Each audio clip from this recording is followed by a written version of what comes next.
every gift known to man, waiting in the palm of your tiny hand.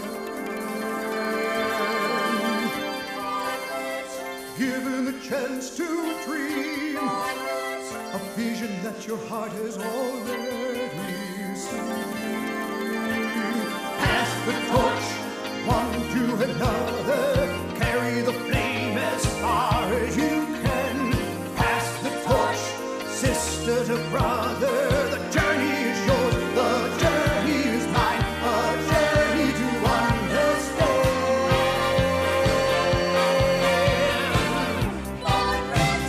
Holding on to the key, ready to unlock your destiny.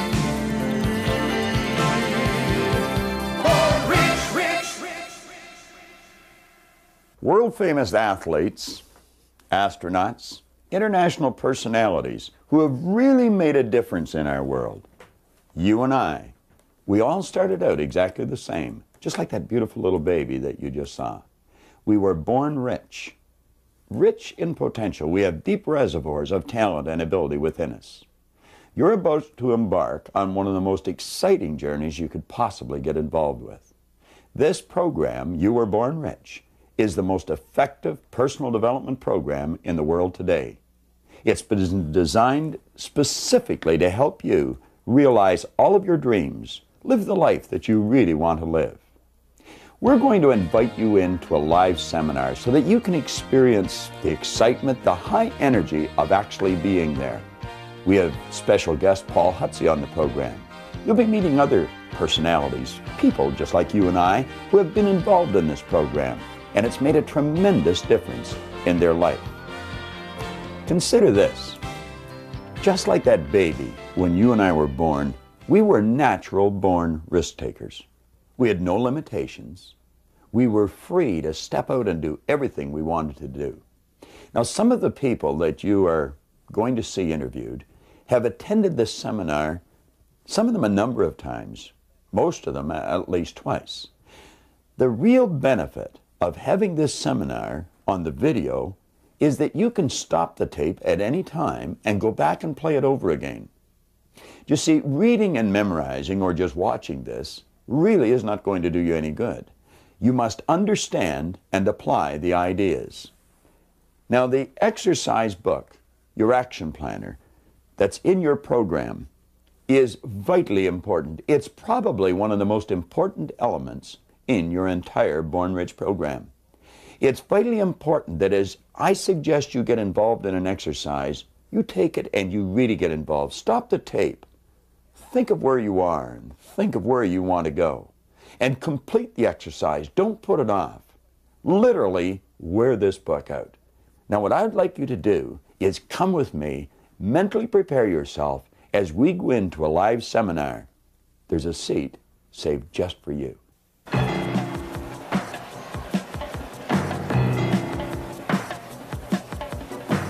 You are about to embark on the most exciting journey of your life.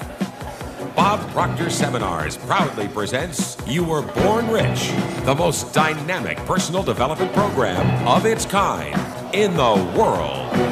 Ladies and gentlemen, here to lead you through your journey into your own powerful potential, Mr. John Canary and Mr. Bob Proctor.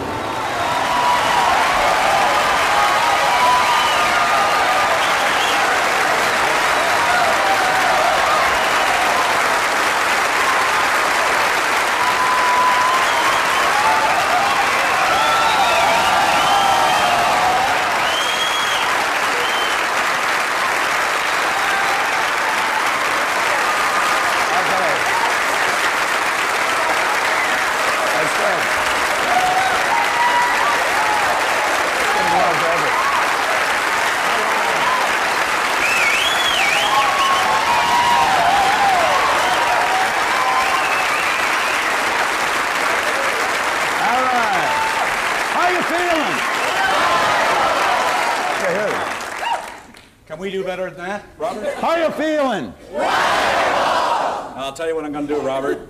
Could all the people in this side of the room just remain silent for just a moment? Let's just try this side of the room, see who wins this contest, okay? How are you feeling? Hold on, Robert. Whoa, my turn. Now, let's see whose side you're on here, all right? How do you feel? Sorry, old buddy. Looks like you won. We're going to get started with Robert. All right. Well, I want to wish you a very warm welcome to our seminar here today. And we've got a special guest who is sitting at home. And we're inviting that person into our seminar, and they're going to experience everything you're going to experience. I know many of you have been through our seminars before. Some of you have never been through our seminars. But I think you'll find if you keep your mind wide open, just sit back and relax, you're going to find it a pretty interesting experience. I've often mentioned that we never give anybody a brain hernia with the information we use. It's all very simple, and it's very, very effective. You know, I've spent a long time studying the subject of why we do what we do and why we don't do some of the things that we'd really like to do. And I've come to the conclusion that the two main elements in a successful, fulfilled life is motivation and education. And if we get a proper balance of motivation and education, we're going to find that we're going to be led into some very wise decisions that'll inspire us into some intelligent action, and we will live a very, very fulfilled life. What I would like to suggest you do is flip to page 2 in your action planner. Take your action planner and turn to page 2.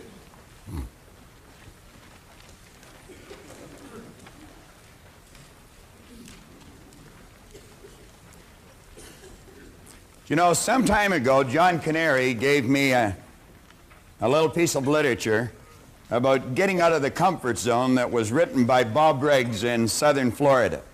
And there's some excellent information in here. Many of us are pretty comfortable in our life. We've got a reasonably good income. The mortgage is paid. There's food in the fridge. We've got a nice warm bed to sleep in. And everything seems to be floating along just fine. And you know, a person in that position could very easily think, why would I want to do anything to change this? Well, we have found that if your life is not going in one direction, it absolutely, by law, must be moving in another direction.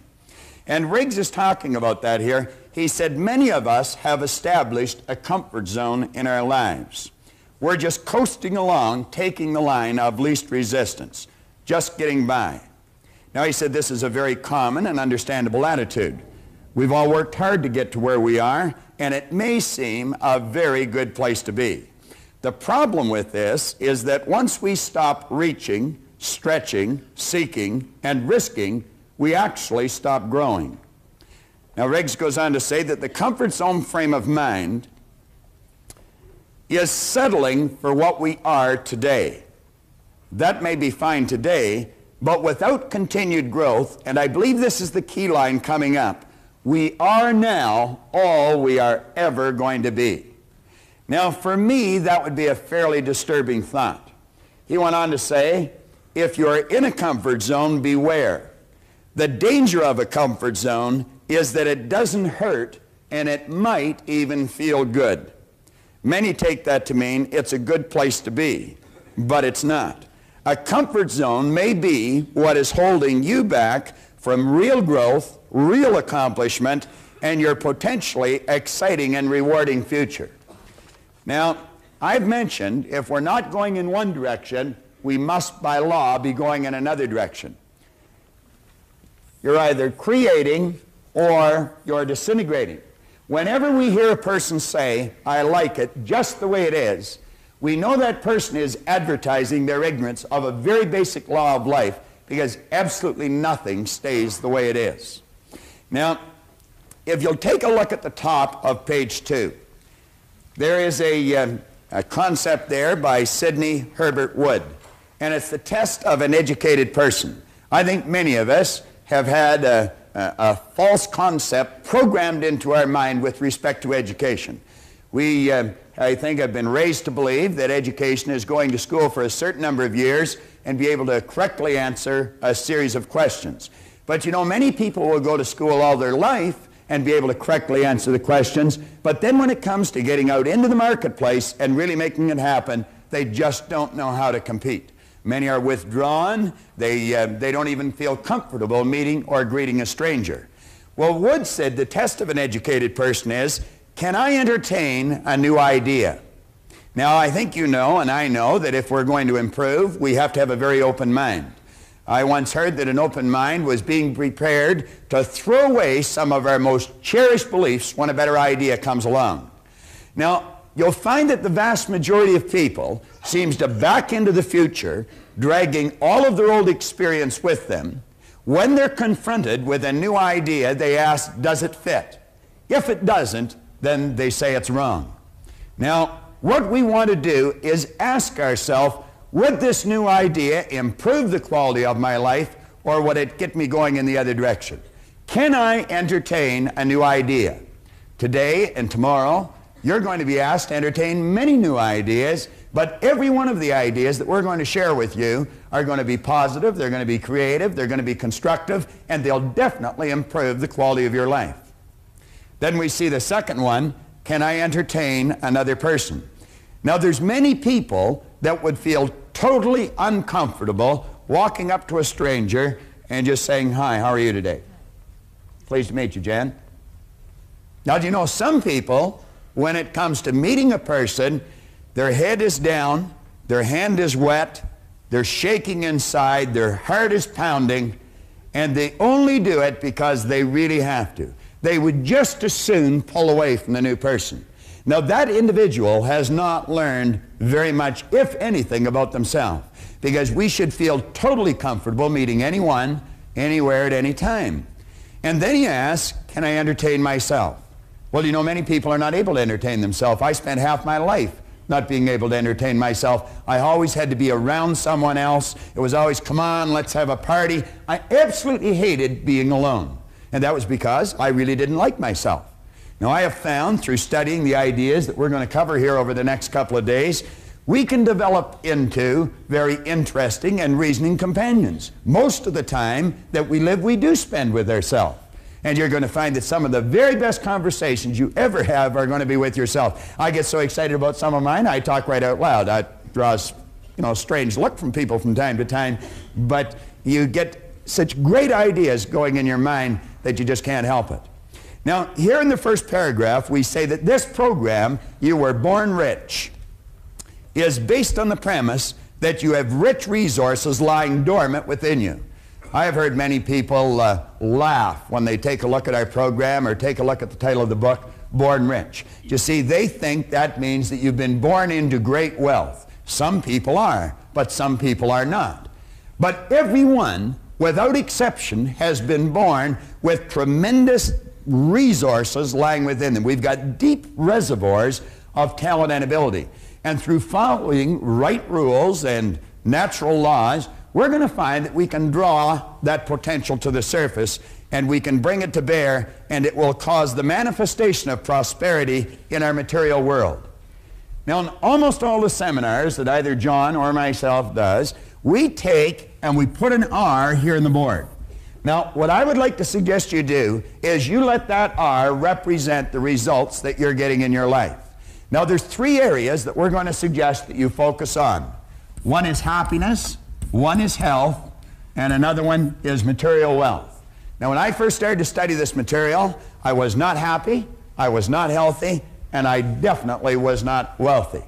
I had a chap sit down with me, and he saw something in me that I obviously wasn't capable of seeing in myself. His name was Raymond Stanford, Raymond Douglas Stanford. In fact, I named my son after him, Raymond Douglas Proctor. And Ray looked at me and he said, Bob, let this here represent results that you're getting in your life. Then he asked me if I thought he was a happy person, and I said, yeah, thought he was. He said, have you ever seen me sick? And I had to admit I hadn't. He said, have you ever seen me when I was broke? And again I had to admit I hadn't. Well, he proceeded to tell me that he thought I was one of the most miserable people he had ever met. Well, and you know, it was true. I was an unhappy human being. He said, you're always sick. Now, I didn't have a terminal illness, but I always had a headache or a cold or a backache or something. And he pointed at the area of money. He said, you're always broke. He said, you're forever trying to hit somebody up for a couple of dollars for gas. Now, if I was to put this in proper perspective for you, I was earning $4,000 a year at the time, and I owed $6,000. So do you see, I wasn't really interested in being happy or healthy at the time. I figured if I could just get this money problem straightened out, everything was going to be great. He proceeded to tell me that there were certain laws governing happiness, and if you follow them, you can just keep getting happier and happier. That sounded a little foreign to me, but that was his opinion. And he pointed out that you and I have an ingenious system built within us to keep our body in excellent working order. And then when he talked about the area of money, he said, you know, he said there's exact laws governing wealth. And he pointed out, he said, this stuff cannot talk, but it can hear. And he said, if you call it, it'll come. Well, I can assure you, I was ready to yell at the top of my lungs. I mean, if there was anything I wanted, it was some money. I figured it would take the heat off for a little while. Ray suggested that I go out and buy this book. It's Napoleon Hill's book, Think and Grow Rich. And you know, he said there's a secret in this book. And he said if you can find the secret in the book, you can have anything you seriously want. Now, you take a person that's unhappy, not very healthy, is in debt, you'd have a difficult time accepting that. I was 26, and I just couldn't accept the idea. But as Ray said, your way's not working, why don't you try his? And that's what I'd like to suggest to you today. If you're not getting the results you want, your way obviously isn't working, why don't you try ours? Now, I often mention that John and I have got license to brag about every idea we use because none of them are ours. We don't claim that we've originated these ideas. In fact, we openly admit we haven't. We've just gathered them from books here and seminars there and great teachers all over the world. And what we've done is put them together in an organized, coherent manner. So if your way is not giving you the results you want, I would suggest that you take a real serious look at these ideas. Now, I looked for the secret and I couldn't find it, but I found in one place here, he said a peculiar thing about this secret is that those who once acquire it and use it find themselves literally swept on to success with but little effort, and they never again submit to failure. What a marvelous promise. He said, if you doubt this, study the names of those who have used it, wherever they've been mentioned. Check their records for yourself, and you'll be convinced. Now, he lists upwards of 100 names here. He's got Henry Ford, William Wrigley, James J. Hill, George Eastman, Theodore Roosevelt. He goes on here, John D. Rockefeller, Thomas Edison, Luther Burbank, Woodrow Wilson. How could I relate to any of those people? I couldn't relate to them. But you see, in that first part, he said, check their names or check their records wherever they've been mentioned. So I did that. And I got out books on Edison, and I got books on Rockefeller, and I got books on Woodrow Wilson, and all the great people that he had mentioned here. And you know what I found? I found they were no different than you. They were no different than me. Many of them had very little formal education, which made me feel fairly comfortable because I didn't either. Many of them had very, very rough roads to start on. But I found out we were essentially all the same. Do you know what was different? The results they were getting. And as I studied on here further, in his chapter on persistence, and he mentions that persistence to the quality or to the character of the human being is like what carbon is to steel, he said the only thing that he could find in Edison or Ford that he never found in everyone else was persistence. They'd get a hold of an idea and they'd stick with that idea. And I look back in my own life and I never did that. I'd try something a couple of times, and if it was rough, I quit. I'd have people saying, oh, Bob, why don't you just give it up? I'd say, yeah, you're right, and I would. Now, you see, the people I was mixing with, they were losing too. I never stuck at anything. So I made up my mind, if I ever found this secret, I'd work it right until I died. Now, I did find the secret. It was in 100 different places in the book, and it was simply sit down, decide what you want, write it on a card, carry the card in your pocket, and read it as often as possible every day. Now, keep in mind, I was earning $4,000, I owed $6,000. I was sitting in a fire hall at the time, and I wrote on the card that I was going to have in my possession by New Year's Day of 1970, $25,000. Now, I wrote that on the card in 1960. You know, the idea of having $25,000, it was sort of a fantasy. I don't think there was $25,000 in the whole fire hall at the time. Now, I wrote that in the card in 1960. Keep in mind, I gave myself a decade to pull this deal off. I really didn't believe it was going to happen. But I found out a couple of things. I found if you write a lie on a card and you read it often enough, you're going to start to believe it. And you know, William James, back around the turn of the century, he said, believe, and your belief will actually create the fact. Well, I did what he suggested. I read this card every day. I'd carry it around and I'd just keep reading it. And one day one of the guys in the fire hall got a hold of it and they pulled the card away and they passed it all around. Everybody started to laugh. Proctor's going to get rich. I had a chap in a seminar the other day that he said the same thing had happened to him. He was in a seminar and he got one of these gold cards and they passed it around at work and he said, everybody laughed at me, but he said, I'm winning. Now, I didn't read the card in front of anyone any longer, but I kept reading it. I'd go to the bathroom, and I'd sit in the toilet and lock the door, and I'd read the card. Or I'd be driving down the street, and I'd come to a traffic light, and I'd haul the card out, and I'd read it. Now, something very funny happened to me. 1 year later, I was earning $175,000 a year. Now, that's an enormous change, and it went well beyond $1 million in a year. Now, that was not supposed to happen. See, everything I'd been taught since I was a little boy indicated that if you don't go to school, you can't win. If you don't have business experience, you can't win. I had not gone to school. My second month in high school, they asked me to leave. I'll never forget how happy I was when they made that decision. As I look back, they were probably much happier than I was when they made that decision. But here I was, I was 16, I had very little knowledge, I had absolutely no skills, and at the very best, my attitude was poor. What chance did I have? I really didn't have any, but I didn't know that. And so I just bummed around from job to job, in and out of the Navy, in and out of factories, in and out of bars, mostly in and out of the bars, until I was 26. Here I was at 26, when Ray sat down with me, I had very little knowledge, absolutely no skills, and my attitude had not improved greatly. But he introduced me to this idea. And I found out it doesn't matter what's happened in the past. You may not have a colorful background, and maybe you have. You may not have a lot of formal education, and maybe you have. But it really doesn't matter if you've got a goal and you're willing to stick to it and study the laws, you're going to find out that you can win. Now, that was like an emotional impact. And I had to find out what happened to me. And so I made up my mind that someone had either written in a book or they were talking about it. And I made up my mind I'd read every book that was ever written if I had to. And I'm going to tell you, I have one of the finest libraries on personal development, psychology, the area of the mind that you're going to find anywhere. And I don't just mean library of books, I mean library of tapes and records. And I would travel anywhere in the world that I heard of a good seminar to find out more about myself. Find out more about you. Find out what makes us tick. And you know a strange thing? I found as I studied me, I understood you better. Because we are essentially all the same. And that's just sort of the way it works. This seminar is nothing but the culmination of all that study. But it wasn't just study, it was a lot of practice, a lot of painstaking study, and an awful lot of experience.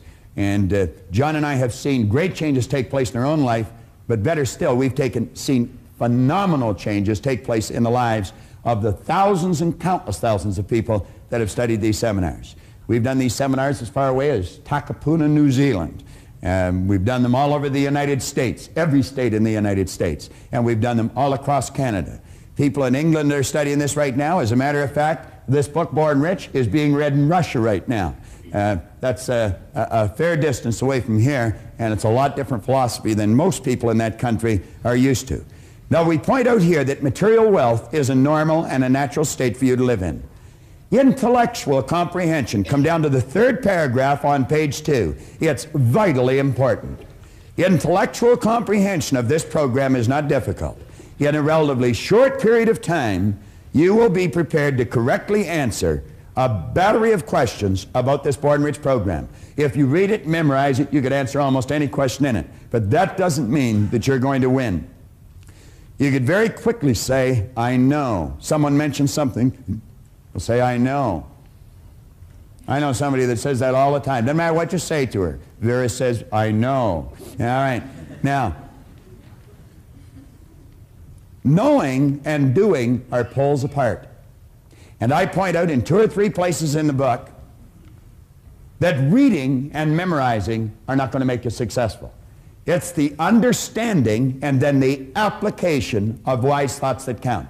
You must understand the idea, and you must go out and act on the idea, regardless of how much your old program wants to hold you back. You've got to bust out of that shell and do the thing that you've got to do. Now, John Ruskin here gives us an excellent concept on education. He said, education does not mean teaching people what they do not know. It means teaching them, showing them, leading them to behave as they do not behave. Now, the compensation that you're going to receive for following the ideas that you're going to be studying for the next couple of days is absolutely incredible. I could do nothing but keep expressing great ideas when I talk about the good that can come to you. You can do anything you want. You can have anything you want by following these ideas. Now, I choose to believe that every one of you wants something. Way down deep inside of you is a dream. And every now and then that dream floats to the surface of your conscious mind. And when it does, you quickly push it out and you say, I can't do that. Now, the truth is you can, you just don't know how. And if you can get that straight in your mind, I'm going to tell you, you busted out. Now, Vernon Howard one time pointed out in a magnificent book, Mystic Path to Cosmic Power, you cannot escape from a prison if you don't know you're in one. You cannot escape from a prison if you don't know you're in one. Well, I think we're all in one to some degree. But that dream you've got that comes to your mind, I would suggest you look at it real carefully. I was given a cassette tape by a gentleman in a seminar that we were conducting a couple of years ago, and it was a copy of a speech made by a minister out of Minneapolis. And there were a couple of lines in that tape that were absolutely incredible. He said the saddest thing when he's officiating at a funeral is not the death of the body, but the death of all the dreams. It's that house you were going to build and never built. Maybe that car you were going to get, never got. That trip you were going to take and never took. The business you were going to start and build, but never did. Well, the saddest thing is not the death of the body, but it is the death of all the dreams. We've got to do what's inside of us. Let's not go to the grave with the music still in us. Now, as we go through this seminar, John's coming on in a minute to lead you through the part about proper use of the seminar. But as we go through it, understand this. If you do not direct all of the information you're going to hear towards a specific end, the information will probably be rendered useless. So what I would suggest you do, as John's coming up here, just jot down in shorthand, in your book, anywhere on a blank space, that's something that you want. And look at the quote on the bottom of page 2. Ralph Waldo Emerson said, do the thing and you'll get the energy to do the thing. Do the thing and you'll get the energy to do the thing. Don't wait. Start right now whether you're ready or not. Just say, I'm going after it, I'm going to get it, and your present circumstance has got nothing to do with where you're going. Later on in the book here, you're going to find that there's a quote by a magnificent author. He said, your circumstances may be uncongenial right now, but they will not long remain so if you perceive an ideal and strive to reach it. Now think of that. You may not have much money. Your social life may be in a bit of a chaotic state. Maybe your business isn't going the way you'd really want it to go. He said, your circumstances may be uncongenial, but they will not long remain so if you perceive an ideal and strive to reach it. Now, flip over to the next page, and I'm going to invite John back on to lead you through how to get the proper use out of this program. And I don't suppose there's a better guy that I know to be able to do that, because I watched John start, and there's a story of him in Born Rich. I watched John start from ground zero and just keep making headway. John Canary learned how to use the ideas in this program so well that he's a very competent teacher of the ideas today. What I left the seminar with was a desire to want to know more. There was something about it that stimulated a desire within me of all the things I ever wanted to do, but no one ever told me that I could do it. And I believe when I walked away from there, I felt very comfortable, at least with the idea that, hey, there is something about me that if I learned to use it properly, that I could actually go out and achieve it. Even though I didn't know how, I believed that that was a starting point. So that was the beginning for me, and what I got most out of that particular seminar. I believe where we went from there is, at that time, there was only there was only perhaps a half day to a one-day seminar. And it was structured around the Earl Nightingale material, of course. And it wasn't as, I guess you could say, as prolific as it is today, although it was as energetic as it was today, you know, probably even more so. But today there seems to be a smoother flow, a more structured presentation, a more organized presentation in a way that an individual can actually take it and use a step-by-step methodical approach to actually working with their creative process. At that time it was more of, you know, why not take a look at yourself and try to recognize that there's potential within you, and that if you set a goal, which I did at that time, and sitting in the front row of the seminar just about that time, I took something called a goal card, which it wasn't as beautiful as it is today. It wasn't as organized or arranged as it is today. But that was back in around 1970, 71, in that period of time. And I remember Bob mentioning, if you take a card, write something on it that you want to do. And if you read it every day and do the best you can every day, you're going to achieve it. Now, I don't know how many people that day, you know, wrote something on a card, but I would say most of them were actually writing something out. But I think it had a profound impact on me, to the point that I wrote down that I was going to be doing what Proctor was doing. And even more importantly, that I was going to be doing it with him. Now, I'm sure that I talked to him on a number of occasions that particular day, but I was just like anyone else sitting in the audience. He probably heard that story from a number of people, or related goals, something of that nature. But I knew that I was going to, I didn't know how. So wherever he was running a program, because I identified so much with the way that he explained it, there were so many people talking about how to in their seminars, and I was exposed to that. I was in training courses with respect to the product that I was selling at that time. But he was getting to a point where it was kind of like all of a sudden you could see that you could do it, even though, you know, there was no special methodical method to doing it. So when I walked out of there that day with a 3x5 card with something written on it to the effect that I was going to be doing this program like he was doing it, and with him, I was wondering what would happen if I had told a lot of people that. Well, I didn't bother telling anybody, but I kept going back to every seminar that was being conducted, no matter where it was. If it was in Chicago, in Toronto, if it was in London, if it was in Kingston or Montreal, that's where I would end up. And I think that, you know, the fact that I was available so much and in every seminar, that Proctor began to wonder, who is this guy? And before long, he started calling me, and we started to develop pretty good relationship, pretty good friendship. The rest of that is history, of course.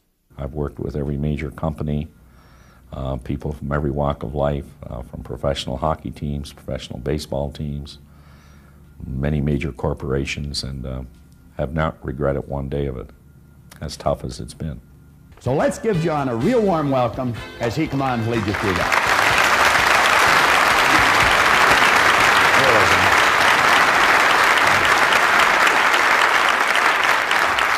You know, anytime I start a seminar like this, I always like to start with the balls. And one of the reasons that I use this is because it's had such a dramatic impact on my own life. And I knew that this worked in a physical sense as I just took a look and stared at it, but I wasn't quite sure how it worked in every other sense. And I know many people that when they get an understanding of how this works, that if you put a little bit into life, you're only going to get a little bit out of it.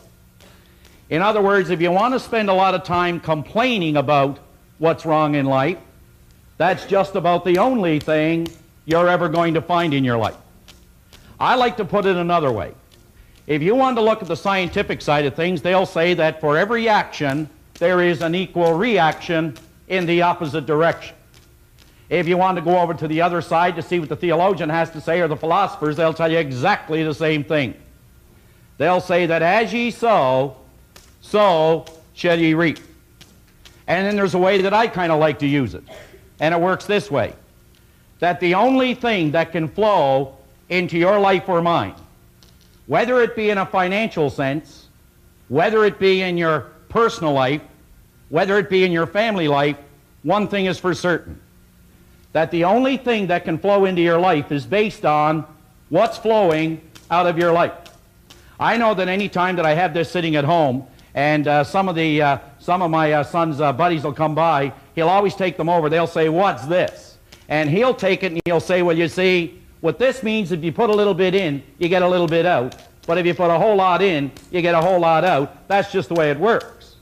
Now, you see, we can make what is called a conscious choice here today on what we're going to take out of this program. If you wanted to spend a little bit of time trying to find out why this program won't work, I guarantee you, you're going to find it. But there's only one reason you can ever find something wrong with anything. And that's because there must be something right with it. You see, you can't have one without the other. I mean, how would you know a good paycheck if you didn't know a bad paycheck? I mean, you can't have a hot without a cold. You can't have an up without a down, and in without an out. I mean, all the books we use here, if you look at the book Bob was using, Think and Grow Rich, it has an inside and an outside. It has back, has front. And you know, most interesting thing that I found about that is not too long ago, I was doing a seminar out in Calgary, and I was at a place called the Portical Inn. And you know, I was standing down in the basement there doing this seminar in a place like this, but there was fewer people. And at the back of the room, there was this beautiful, magnificent glass window, and as you looked through it, you could see the magnificence of the mountains. And all along the top of the mountains, you could see the beautiful snow-capped tops and the peaks, and the sun was just bouncing right off the top of those mountains. And I made an analogy quickly. I said, isn't it interesting that the only reason we can appreciate the magnificence of that mountain is because it is sitting in what is called a valley. Now, folks, everybody here today has the ability to do just one of three things. You have the ability to take anything that you're going to hear. I mean, as you sit there, you can take and gather all this information, and you can completely reject it. You can do that. Or you can take all the information and you can neglect it. And that's what a lot of people do. They get it and they neglect it. Or you can take the information and you can accept it. Now, I'm going to make a suggestion to all of you. I want you to just sit there and really think about this. Don't accept what you hear. Don't reject what you hear. And please, don't neglect what you hear. But you know, folks, only a fool would not take an idea, examine that idea, kick that idea around to see if it will change, see if it will alter, or see if it will improve the end result for a happier, healthier, more productive life. Now, I've always felt that, and I guess I've learned this over a number of years, that the biggest task that I have almost every day of my life is that I have to take an idea that I have and communicate that idea to another individual in a way that will enrich their life. And you could say that that's not the easiest thing in the world to do, but you know, it is simple. And I guess the best story that illustrates this goes something like this. There was a professor one time showed up at a university like this one, and he walked in the back door and all his colleagues grabbed him. He was at a convention. And they said, "Doctor, are we ever glad you're here?" He said, "Well, what's going on?" He said, "Well, there's 500 people here and the guest speaker hasn't shown up." He said, "And you've been announced as the guest speaker." "Oh, now, hold on a minute." He said, "I'm not one to go out there and give a talk in front of all my colleagues." But he said, "What's the subject?" He said, "That's the thing, you see. You're the only one that showed up without your spouse. That's why you're giving the talk." Well, he said, "What is it?" He said, "The subject's on sex." "Oh, no, not me. I'm not going up there in front of all those people who know me." No, just then his name was announced, and up he went. He got up and he stood behind that lectern there, and he just gave a 40-minute performance and just knocked your socks up. And after it was all over, got a standing ovation, away he went home, felt pretty good. He said, "I should get on the circuit here." I know a lot of people like that. And he walked in the door, and his wife, Martha, greeted him there with a big hug and a kiss, and she said, "Well, dear, how'd the convention go?" Said, "Well, dear, as a matter of fact, it was great. I was the guest speaker." Said, "Dear, you don't know anything about speaking." "I knew that. They didn't know that. Went along great." Said, "Well, dear, what'd you talk about?" Now, he's not a dumb guy, right? He said, "Honey," he said, "I'll be up all night if I tell her." Oh, he said, "Honey, I talked about sailing." "George, you don't know anything about sailing." "Well, I knew that, and they didn't know that. And they seemed to like it." Well, off they went to bed. Now, the next day, Martha's out doing the shopping. And so were all the girls that were at the convention.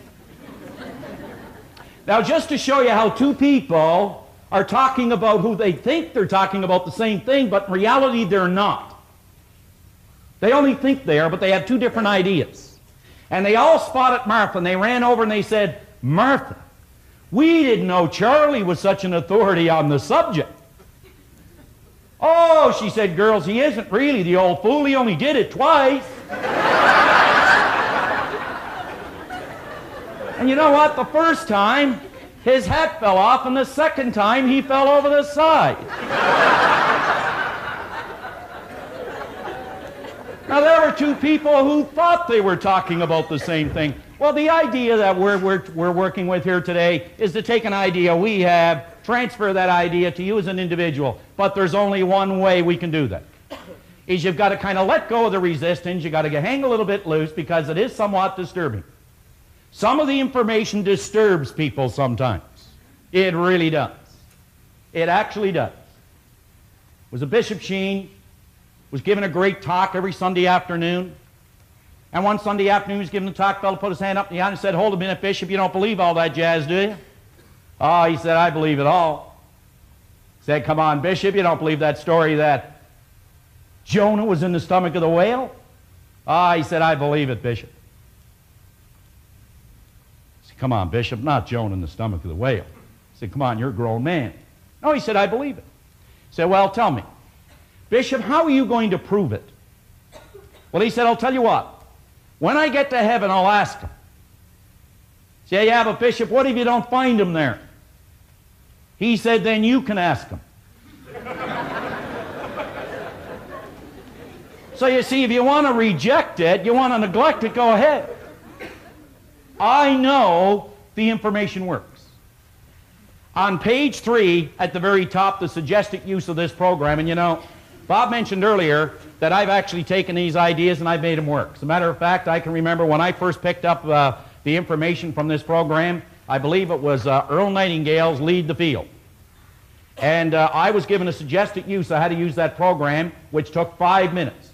Bob was working with Nightingale at that time, I wasn't. And he sold me a program for $245. That was back in 1968. That was a lot of money in 1968. That's a lot of money today for a lot of people. And he said, "Now here's what you do. You take this tape, put it in your cassette player." I didn't have one of those. And he said, "What you do is turn the cassette on," because it wasn't a popular thing in cars. But he said, "You listen to the first tape all week. Then go to the second one and listen to that all week." That was the suggested use of the program at that time. So you see, I watched this program grow up. Not only grow up, but I've been able to take it and maximize it more than any individual I know that has ever gone through this seminar. And I can say that, and I can say it with conviction, I can say it with commitment. So let me just walk you through a couple of steps. Born Rich is the beginning of an exciting journey you're about to take. And like all journeys, which are properly planned and completely enjoyed, you must have these 4 basic points. You've got to work these 4 basic points. See, it's the old idea that there are 2 simple words that we could implement to really get the results we want. The first one is called order. Order. Order is the very first law of creation. And the second word is movement. And when you have order and movement working in your life, what begins to happen is there's a pattern of growth that begins to develop. You see, I think that we try to get here without first covering or bridging the gap of these steps along the way. So if we have the order, and the order is to make a decision that no matter where I am, no matter how well I am doing, I can do better, and I'm going to set an objective to bring about that order. And then we use the movement, which is known as a system, and I believe that Born Rich is a system. I don't believe it, I know it. You only have to believe something till you understand it, then you don't have to believe it anymore. But belief is the fuel to get you off the ground.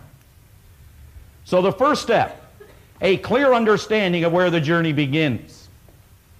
A very clear understanding of where the journey begins, and I don't know anybody that'll do that more effectively than Robert when he comes back up to start going through the basic concept and the creative process. Number 2, checkpoints en route to help you stay on course.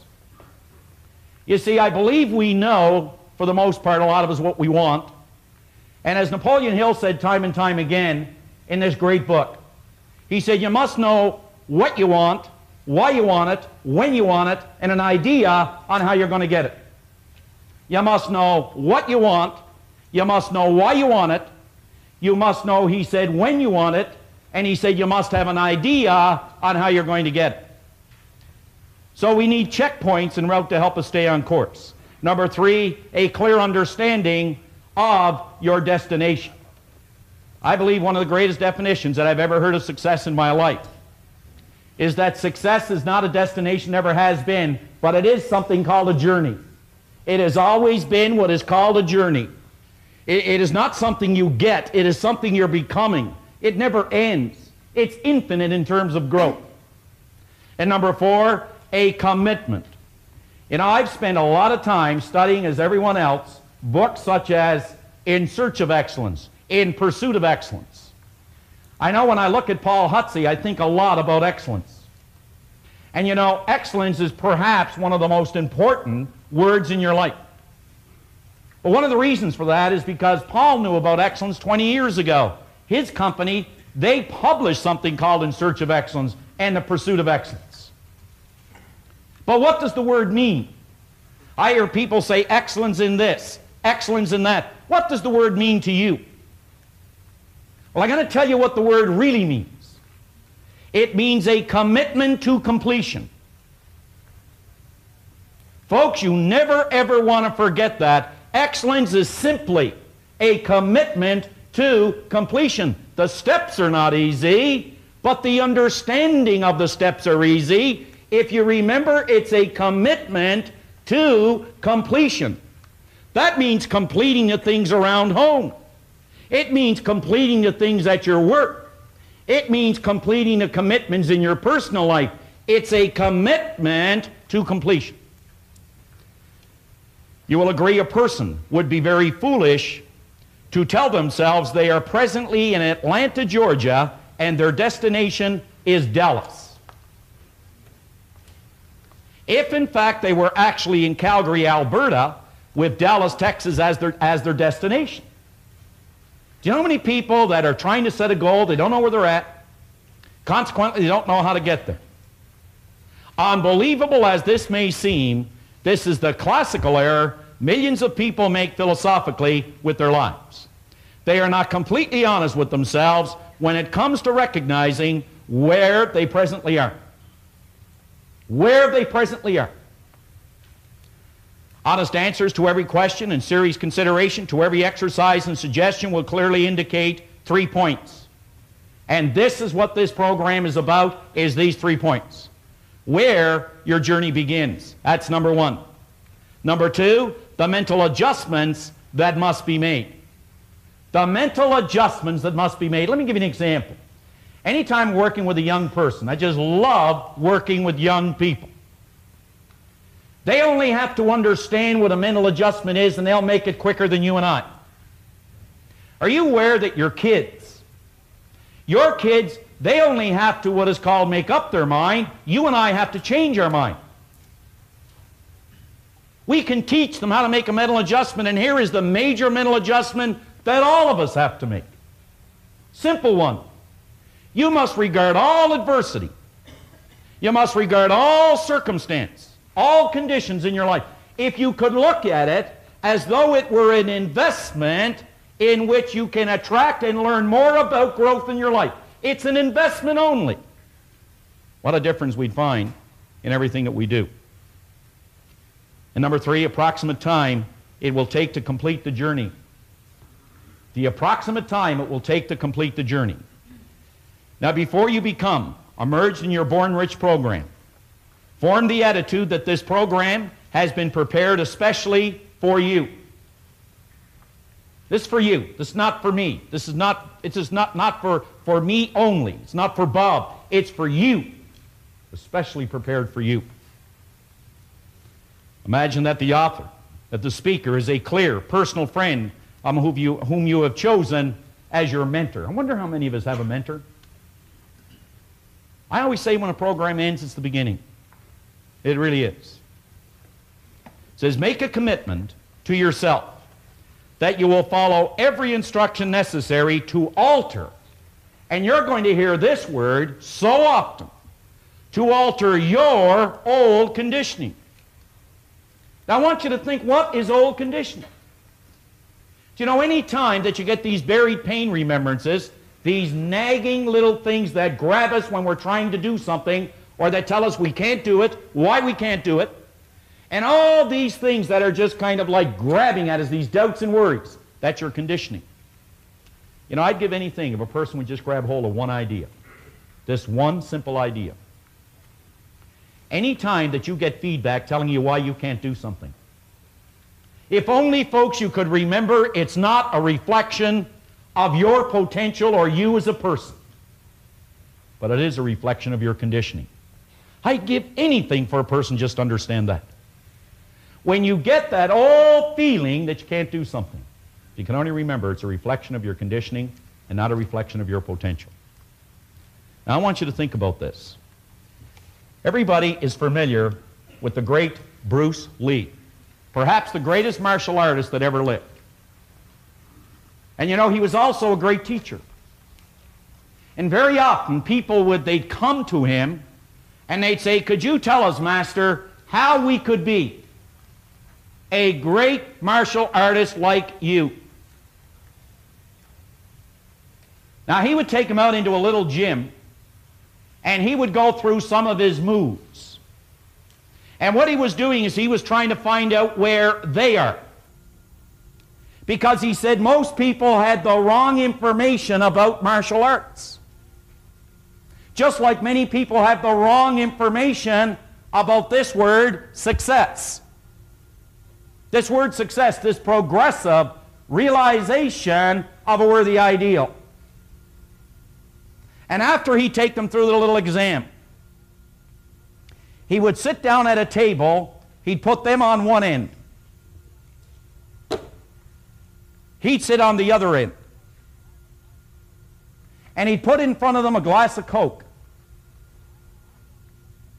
He'd say, I want you to look at that and let it represent. Think about it now. He said, I want you to let this glass of Coke represent your knowledge. This is what you know to be the truth. And he said, I want you to let this clear water represent what is the truth. This is my knowledge. This is what I've learned. And he said, this is what you want from me. This is what you want. I want you to think about one step here. How often have we looked into the lives of other people and we see things that we truly admire? We look at maybe their person, what I'd give to be like that individual. We look at what they have and we say, what I would give to have what they have. We look at what they do and we say, what I would give to do what they do. Folks, if we only knew, what we're looking at are nothing more but our own rejected thoughts. They accepted thoughts that we have rejected. So this is what Bruce said. I can't give you my knowledge because, you see, there's too much of yours. However, he said, if you are prepared to let go of yours and make room for mine, then we can work together. But as long as you hold on to this, I can't give you this. Think about it. Are you prepared to let go of what you've learned? And by that, I don't mean to just cast it aside, but to examine it. And to take a new idea that you will hear in 2 days here. A new idea.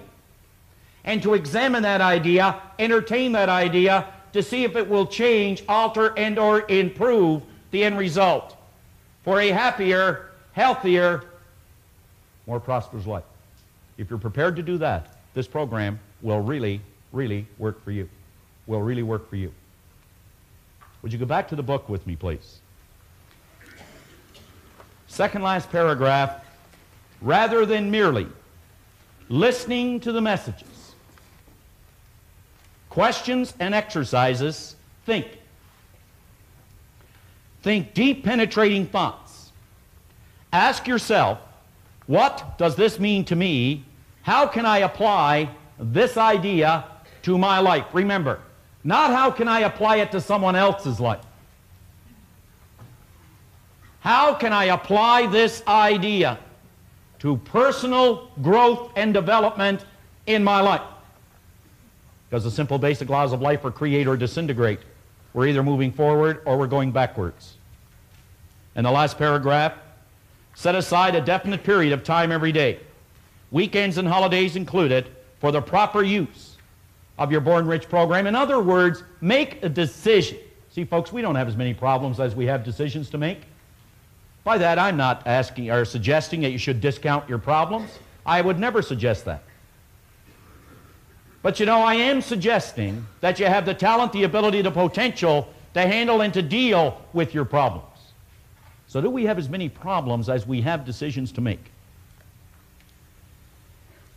It says, for the proper use of your Born Rich program, you must set aside different times to work with it. You eat every day to nourish your body. Look at your Born Rich program as a form of healthy nourishment for your marvelous mind, and use it daily until its use becomes habitual. Until its use becomes habitual. Now, in 2 minutes, I'm going to bring Bob up here to go through the basic concept, which is the real star of this program, is what you're going to see on the board. It's what it's all about. The first time I was introduced to this concept, believe me, it hit me. I had such impact on me. Didn't change anything right away, but it showed me a way to do it. In 1973, I had something written on a goal card. Had something written on a goal card. And on that goal card, there was something very interesting. I said, on March the 1st, 1973, what I wanted to do was this very program. Now, at that time, I could not lead this group, you could say, in silent prayer. I could not have led this group in silent prayer. Could not. But I wrote on it that March the 1st, this is what I was going to do. Now, when February the 28th rolled around, now I tell you this for your benefit, not mine, for your benefit, because someone sitting here today is probably thinking exactly what I was thinking, but maybe in a different area. I had absolutely no credentials to do this. None. Absolutely none. And for 3 years prior, 4 years prior, wherever Robert was doing a seminar, I'd be there. Paul Hutsey knows that. I'd fly wherever he'd fly. I'd go wherever he was, and I'd sit in the front row. I have at home maybe a couple of thousand workbooks from seminars. A couple of thousand. Notes all through them. Some of them can't even read them anymore. Now, on February the 28th, after 4 to 5 years of a lot of pain, and there was, 4 to 5 years of a lot of traveling, and there was, a whole lot. A whole lot. There was a lot of things. You know what really happened? On February the 28th, I was no closer to the goal. Now remember, it was 1 day away. 1 day away. I was no closer to the goal. After 5 years. Kind of disheartening and discouraging, isn't it? So this is what happened. I got a phone call from Chicago.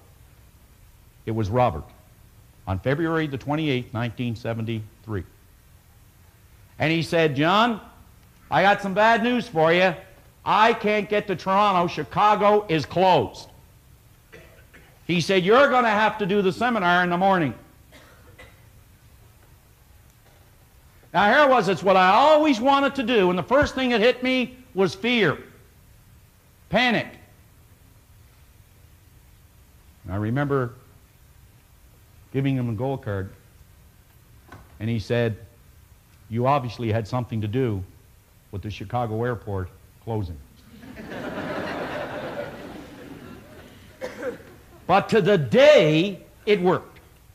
Even though all the appearances said it wouldn't work. But you know what? I made a decision. This was my knowledge.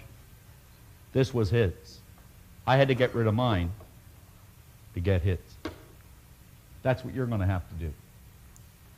Today and tomorrow. So what do you say we bring Robert back up for the remainder of the morning to really get this creative process rolling? Bob?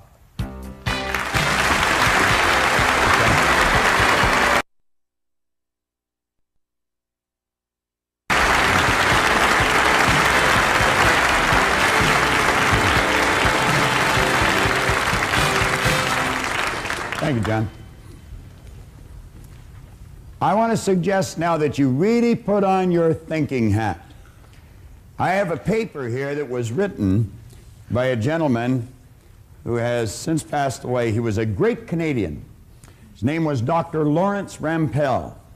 And when I first moved back to Canada from the United States about 8 years ago, Dr. Rampell was sitting right here where Mr. Kavuk, the great photographer, is sitting. And this man took more notes than anyone I had ever seen in a seminar. I honestly thought if I could have got a copy of his notes that I would have probably had a transcript of what I was saying.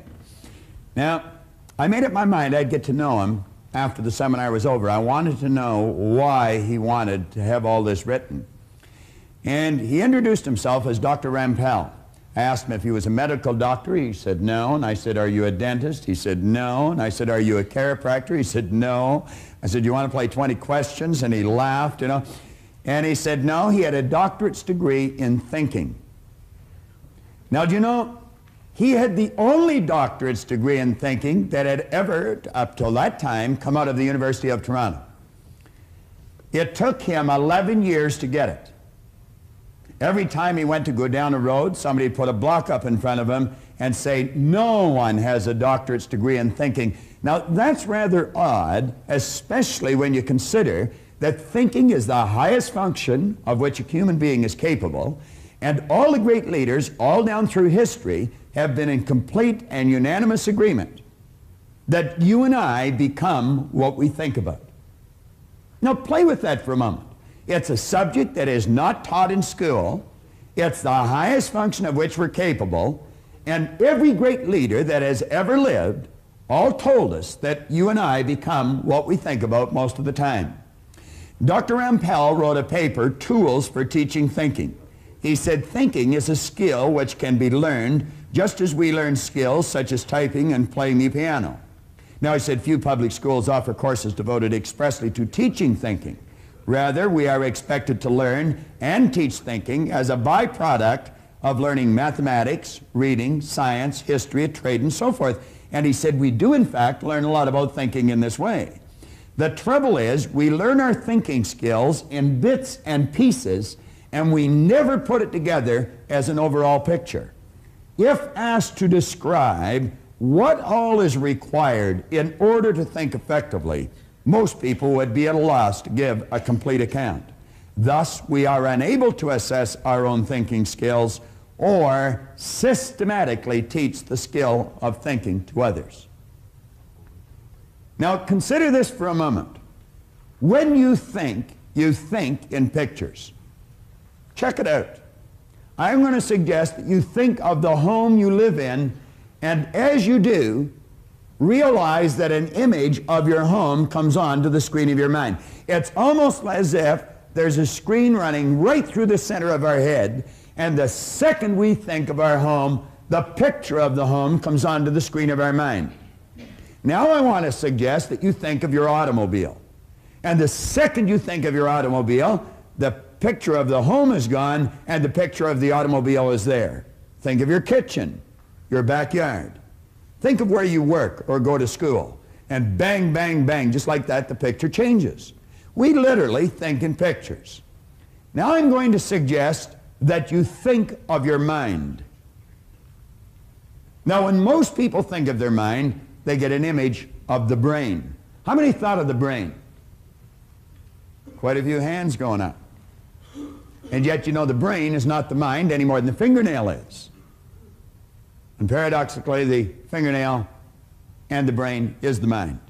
You see, mind is an activity and body is the manifestation of that activity. And we're going to find out as we go along through the morning and this afternoon that the body is really nothing but an instrument of the mind. Now, your brain is comprised of hundreds of thousands of cells. Into these cells we impregnate pictures or images. And as we think, we activate that particular group of brain cells, and the picture that's in them flashes on the screen of the mind. Now I'm going to come back to that in just a moment. Flip over onto page 5 in your exercise book. At the top of the page, it's talking about me and money. Now when you think of yourself and you think of money, what kind of a picture do you get? Do you know the vast majority of people get a picture of poverty? And what we want to do is take and build cells of recognition in your brain for prosperity. So we're talking about me and money. That's you and your money. Now we say the program was written in the sincere hope that it would lead you. And that's all we could do is lead you. It's like Dr. Billy B. Sharp in Chicago. He said a person will not believe something until they discover it for themselves. So we just actually want to lead you to this new awareness. Well, we want to lead you to the many discoveries that lie within you. And we're going to do that through the repetition of prosperous ideas. What we're going to do is tell you one thing 10,000 times and 10,000 different ways. And we're going to cause pictures to fly on the screen of your mind until you get a clear picture of greatness and prosperity locked up within you, because that's what they're, regardless of whether you understand that or not at this point. Now, we're suggesting that you start to see money. Whenever you think of money, see this stuff as an obedient, diligent servant. You're the master, it's the servant. And don't ever get that equation reversed, or you're going to find yourself in very, very deep trouble. You can use this to provide service far beyond your own physical presence. If you and I had no money, we'd still be able to provide service, but the service that we provided would be confined to our physical presence at any given place or any given time.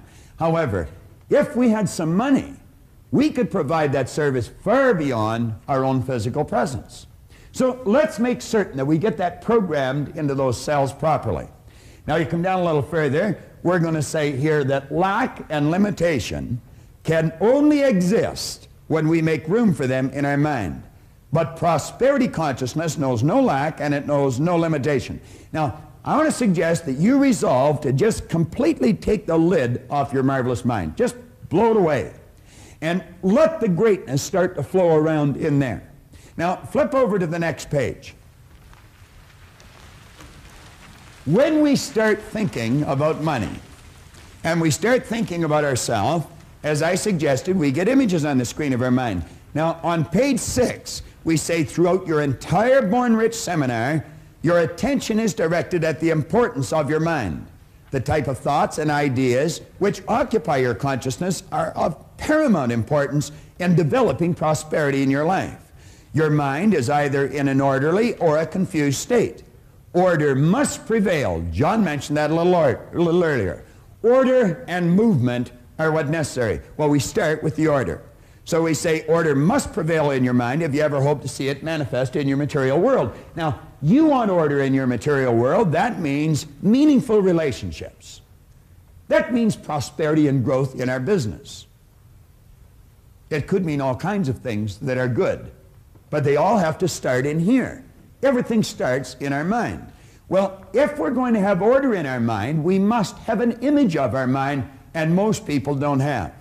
So what we're going to do as we go through the seminar is build brain cells. Now that may sound a little strange to some of you. You may be sitting there and thinking, well, this is ridiculous. How can I build brain cells sitting watching this box? Well, I can assure you that you can, and I'm going to convince you very shortly that you're able to. Now, what I'm going to do, I'm going to use different examples as we go through this seminar, and each one of these examples are real, live examples, every one of them. This is a letter that I received on February the 18th, 1986. It came from Joanne White. She was the regional administrator to the vice president of sales for the Metropolitan Insurance Company in Kansas City. Now, Joanne was in a seminar there in January of 1986. This letter is dated February of 86. And when Joanne came to the seminar in 1986, she told me a fascinating story. Now, apparently, she had come to a seminar that I conducted in Kansas City 10 years prior to this in 1976. Now, I didn't remember Joanne, nor did I remember her son, who she was telling me the story of. But when she told me what happened, I quickly related to it because it's happened many times, and there's many situations that I do remember.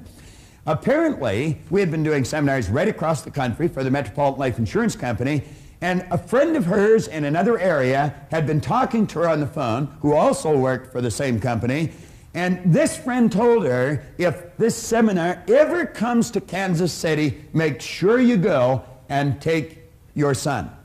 Well, she took that person's advice and she came. She brought her 11-year-old son, Eric, who had been diagnosed as having learning disabilities. Now, keep your mind open here, folks, because this is real. It happened, and it can happen to anyone. Someone had made a classical error, and someone, possibly in a position of authority, in fact, probably in a position of authority, and they told this lady and her husband that their 11-year-old son had learning disabilities and not to expect too much from him. So they didn't. Worse still, the little boy didn't expect much from himself. I told her to bring the little boy to the seminar, and we just built new brain cells, that child could do anything he wanted, that this idea of learning disabilities was an error that someone had made, and they shouldn't believe it any longer. And I said, you bring him, have him sit right near the front, and I said, we'll give him a little special attention, and you'll just watch the change take place. Let me read you the letter. She says, Dear Bob, I wanted to take a moment to tell you how much I had gained from your seminar in Kansas City and how much I am continuing to gain from the use of your tapes. Now, at that time, all we had is audio tapes. Now, you can sit and you can watch this over and over and over again because there's going to be parts of it that'll seem a little confusing to you first time through. But as you play it over and over and over again, the confusion will leave and order is going to come to your mind. There's many times I'll take a book and I'll read the same paragraph over and over again. This book that I mentioned earlier of Napoleon Hill's, I've been reading that for 27 years. Now, it's not such that I'm such a slow learner. It's just there's so much depth in the book. My wife's sitting back there and she's saying, no, it's not the depth, it's that you're a slow learner. But, and anyway, that's just her opinion. All right. Now, she said, I listen to the tapes each time I get in my car, and I intend to continue to do so. And, of course, you've got the audio cassettes from the seminar as well, so you can just snap them into your car. Remember this, if you only drive 25,000 miles a year, you're spending 13 40-hour weeks behind the wheel of that automobile, all of which your conscious mind is free to travel around and do anything it wants to do. Your body is programmed to drive the car. Well, she's, Bob, I'm sure at times you ponder over the long-range effects of these seminars. Do you merely get people excited and then once you leave town, forget it? Well, I attended your seminar when you were in Kansas City 10 years ago. I brought my 11-year-old son who was going through some trying times in school. He had been diagnosed as having learning disabilities and he was really struggling. Listen to this. He was certain he was a reject. What a terrible thought to be running through the little kid's mind. I'm a reject. Many adults running around with that thought in their mind. You could have been sitting with that thought in your mind. You might be sitting with that thought in your mind. I'm a reject. There's no such thing as rejects. God didn't make any rejects. But as I brought Eric to the seminars, he learned that you can do anything or be anything that you believe you can. He learned to set goals and to achieve the goals that he set. Listen to this for progress. I am very proud to tell you there was both an immediate and a long-range change in Eric's performance. In that same school year, his grades spiraled upwards and he became an honor student. Eric attended Bay State. He is an Eagle Scout. He was listed in Who's Who in American high schools. He was editor of his school paper. He qualified for scholarships, that's plural, he had his choice, for college. And at the present time, he's a junior at the University of Missouri, and he's on the dean's list. I feel a great deal of this can be credited to the fact that this 11-year-old boy learned he could do anything he believed he could, and he became a goal setter. Joanne concluded by saying, Bob, I just wanted to share this letter with you, as I really do not know if we would be able to tell this success story if I had not brought Eric to this seminar. I'll always be grateful. I guess she will, and I guess Eric will too. And what was the big win? Was it the Who's Who in American high schools? Was it being editor of his school paper? Was it the honors that he accomplished that first year? Was it the college scholarships in college? I don't think so. I don't think any of those things were the big win. You know what the big win was? It was the one single idea that enabled him to do all these things. And one idea can cause you to make the progress this young boy made. We have a gentleman in our audience, I'm not quite sure where he is. He's a good friend of mine, Grant Sylvester. He's the president of Money Concepts for Canada. And Grant Sylvester hired us to conduct these seminars way back in the 70s for a large company that he was a senior executive in, and right across the country, they had a 53% increase in sales. Now that's hundreds of people, that's an enormous increase. I want you to think about that for a moment.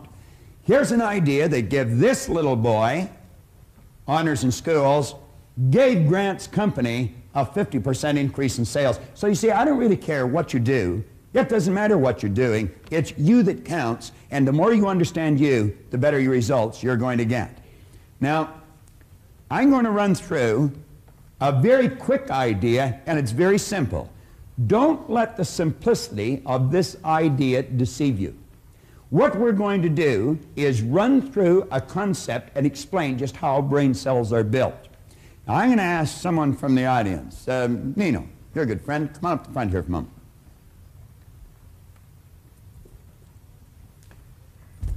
All right, Nino. Wonderful, Bob. Give Nino a hand.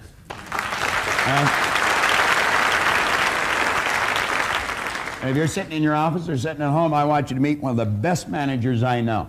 Thank you. And I mean that sincerely, and I'm not just saying that to flatter Nino. I'm saying that because of the results that I see as people get. Nino was kind enough to hire my son and daughter-in-law to go to work for them at the beginning of this year, and every month this year, they have earned somewhere between $20,000 and $45,000 a month. Now, you don't do that if you haven't got a real good manager drawing the best out of you. Management is the development of people. It's not the direction of things. So Nino's a very good friend of mine. Now, Nino, I want to ask you a couple of questions. I'm going to do something. What I'd like you to do is hold out your hand like this. All right? Now, I'm going to ask you to close your eyes. Now, I would like you to look at that. I want you to see what that is. I don't want anybody to say anything. I'm going to put it in Nino's hand. You just close your eyes, Nino. I'm going to put this in your hand, and I want you to feel it. Close your hand and feel it. Now, Nino, tell me what that is. It feels like a piece of metal. Well, move your fingers around it and tell me what kind of a metal. What would you use that for? I would imagine to open the door. To open a door. What do you call a piece of metal that opens the door? A key. This guy's a real ham, and he put him in front of a camera, and I'm telling you, he'll take it away. You guessed it right, Nino. You win one of our cassette tapes. That is a key. All right? Now, what happened there? Let's stop and think of what happened. Nino has sensory factors. He can hear, see, smell, taste, and touch. And when your sensory factor touch comes in contact with something, a light message is sent through a nerve passageway in your body. It strikes a group of cells in your brain. Those brain cells are activated, and the picture that's in the cells flash on the screen of the mind. So although Nino was not looking at this, which is a sensory factor, and it'll work that way too, he was touching the key, and that triggered the image on the screen of his mind. Now what I'm going to do, I am going to show something to Nino, and I'm going to ask him what it is. Nino, I would like you to tell me what that is. A pen. A what? Pen. A pen. You think it is? Yes. You don't know what it is, do you? You're guessing now, aren't you? Now, you weren't guessing when you told me what that is. No. But when I asked you what this little metal object was, you were guessing. Is that correct? Correct. Now, Nino, what you're really saying is, I had cells of recognition when I touched this, but when I look at this, I have no cells of recognition. Now, we're going to build cells of recognition in your brain. I'm going to tell you what this is, and I'm going to do something with it, and as I do that, instantly, in a millisecond, cells will be built in your brain. That, Nino, has a little plunger on it. Now, as I hit that plunger, something's going to come out of here. Do you see that? That is a toothpick, Nino. That's what your Aunt Marg gives you when you don't need anything, all right? Now that is a toothpick. Now, that's no big deal, and you could miss the whole message here. But you see, Nino didn't know what that is. You know what he was saying? I don't have any cells of recognition in my brain. Now, when you go home, Nino, you can tell Rose that you built some brain cells this morning. She can love more of you, all right? You take more of her home. But that's exactly what that is, all right? And we just built some brain cells. Thank you very much. Thank you, Nino.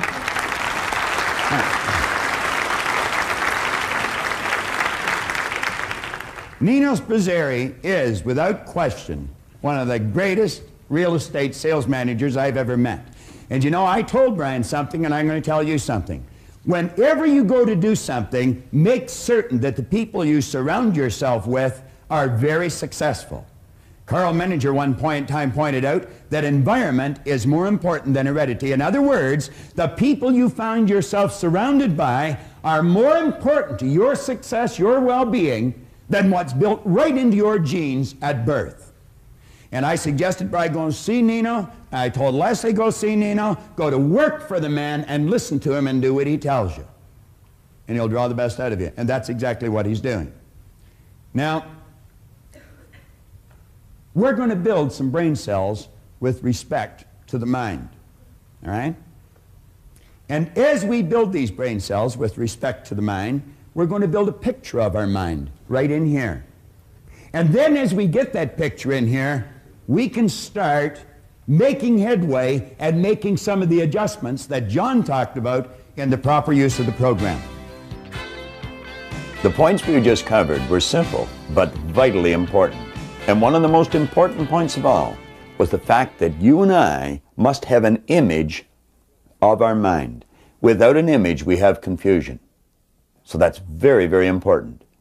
Now, I would like to introduce you to someone who I wrote about in Born Rich, Heinz and Donna Dawes.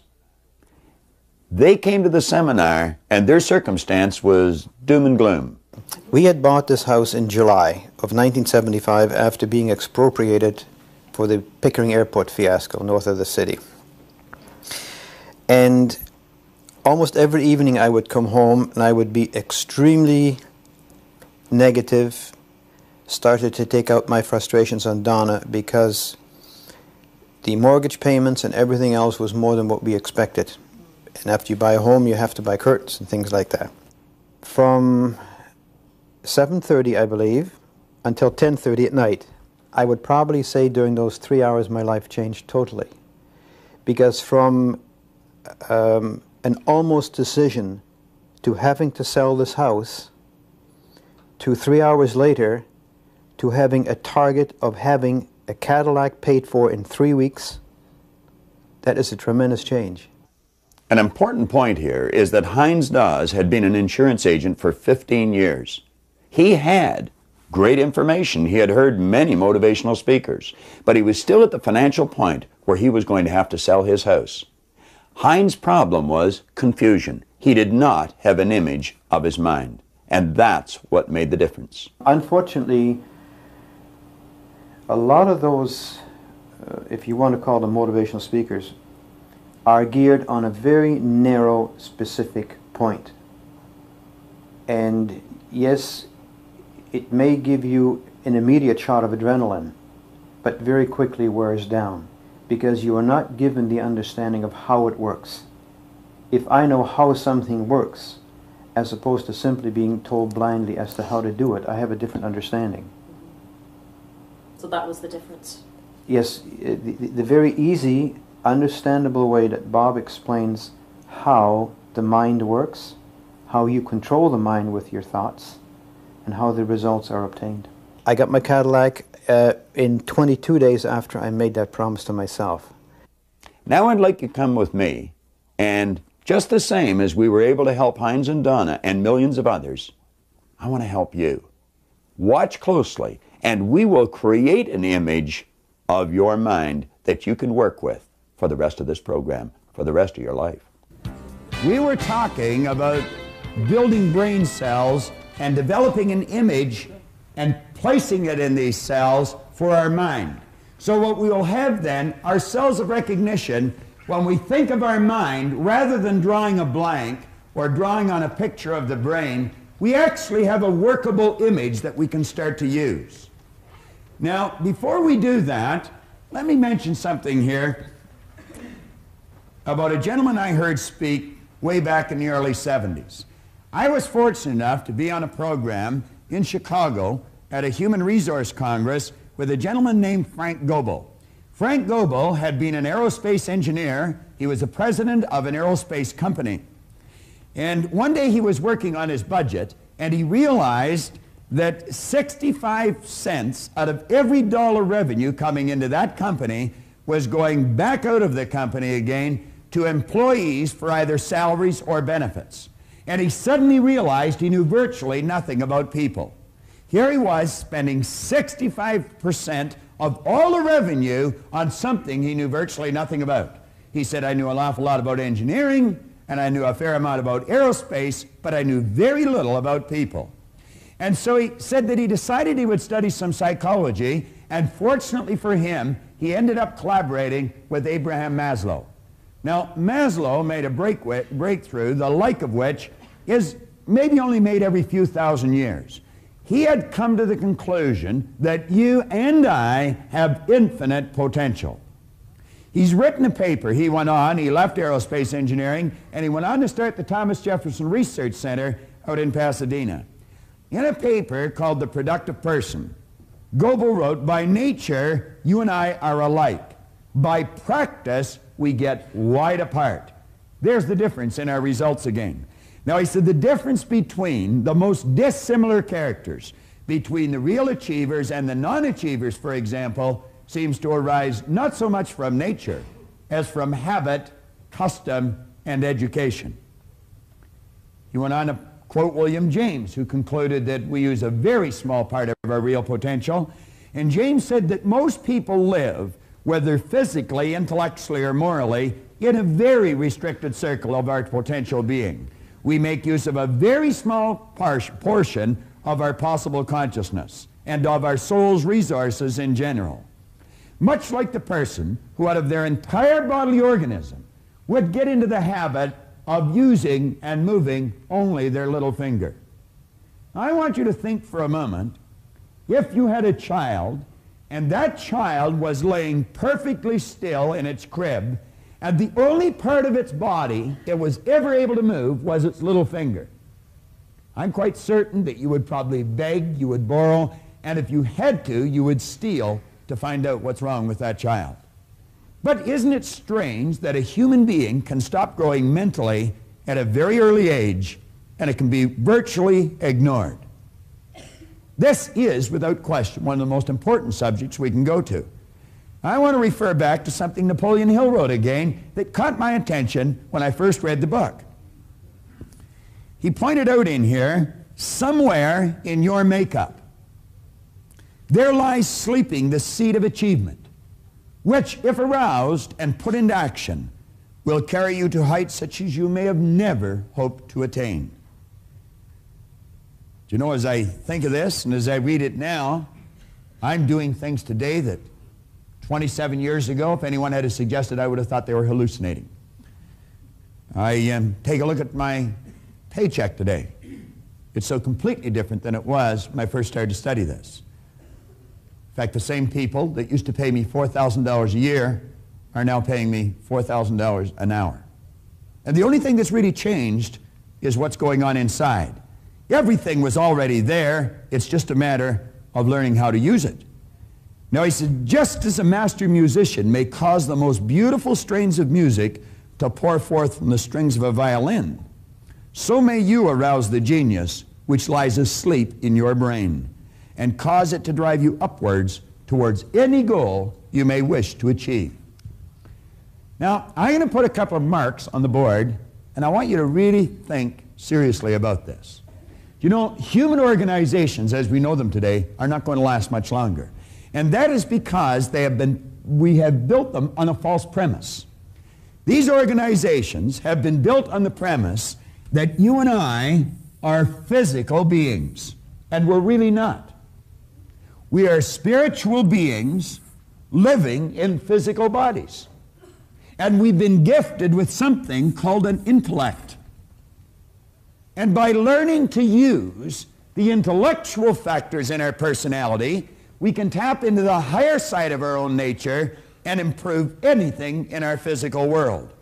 But you know, to the average person, that doesn't really make a whole lot of sense. And it may not make a whole lot of sense to you, as I just said it. But you're going to find, as we go along with this, and as we keep working with this idea, it's going to make an awful lot of sense to you. Now, I have found, when we start to study ourselves, there's only 2 points of reference we can go to. One is science, and the other is theology. There doesn't seem to be anywhere else to go. I have found that there are only 6 basic religions. Now, I spent quite a bit of time living and working in California. I think there's something like 4,000 religions in California, but everybody starts their own out there because there's tax breaks, you see. But you're still going to find there's just 6 basic religions, and they all teach us essentially the same thing. They teach us that we are non-physical beings. They may use a different word, but the concept is the same. Do you know, it's a strange thing. Most people don't even know much about their own religion, and yet they say mine's right and all the rest are wrong, and they don't even know what the others are. I have found that every one of them has the truth in it. We are non-physical beings. See, the truth is something like the center of town. It really doesn't matter which side you approach it from. When you get there, you're in the same place. Now, the other area that we might want to look at is science. Science tells you your energy. As a matter of fact, a DuPont scientist many years ago said that the electrons and the atoms of your body contain a potential energy of more than 11 million kilowatt hours per pound. Do you know that there's enough potential energy locked up in that thing that you're sitting in that we call a body to light up this whole North American continent for nearly a week? And then you'll hear people say, I haven't got any energy. What a ridiculous statement. That's all we are, is a mass of energy. Do you know this thing you're living in vibrates? It glows. As a matter of fact, there is an aura of energy around your body. That is the cells leaving your body. Your body changes at the rate of about 50,000 cells per second. And as the cells leave the body, new ones are created. And you know you can photograph the energy leaving the body. Semyon Kurlian, way back in the early 30s, perfected a form of photography where he could take and photograph mass, and the rays of energy coming from the body would penetrate the camera, penetrate the film, and you'd actually catch it on the film. And you'd photograph the density and the color of it. I would imagine you're very familiar with this, are you, honey? That's right. And you know, as the image in a person's mind changes, the vibration of their body changes, and the density and the color of this energy changes, and changes dramatically. Do you know you've even got a mental faculty where you can start to feel that energy coming from a person, and you can determine the mood they're in very, very quickly. You can virtually read what's going on inside an individual. Now, as we study this, we're going to find that this side and this side is actually all hooked up. Think of this for a second. You see sitting here on the lectern a glass of water. Now, let's stop and think about this for a moment. We call that glass. It's actually energy. Because of the speed it's vibrating at, we call it glass. We call this water. That's what it is. It's water. But it's actually energy too. As a matter of fact, the ring that's hitting it is energy, and the finger that the ring is on is energy. Everything's energy. Everything vibrates at a different speed. But stay with me here for a moment. What we're talking about here is energy. Now, while the energy is in the vibratory rate it's in that glass, we're going to call it water. And we call it water because it's vibrating at a physical or a corporeal state. If you were to add heat to that energy that we call water, you wouldn't call it water anymore. Then you would change the terminology that you would use. It would be the same energy, but it would be moving faster and a higher speed of vibration. Then we would call it steam or vapor. And we would call the energy steam or vapor because it's not in a physical vibration. It's now moved into what we call an astral vibration. If we were to continue to add heat to that energy that we now call steam, you wouldn't call it steam any longer. You would call it air, ether, or gas. And that's because it's not in an astral vibration any longer. It's moved into now what we call an etheric vibration. But every level, it's the same energy.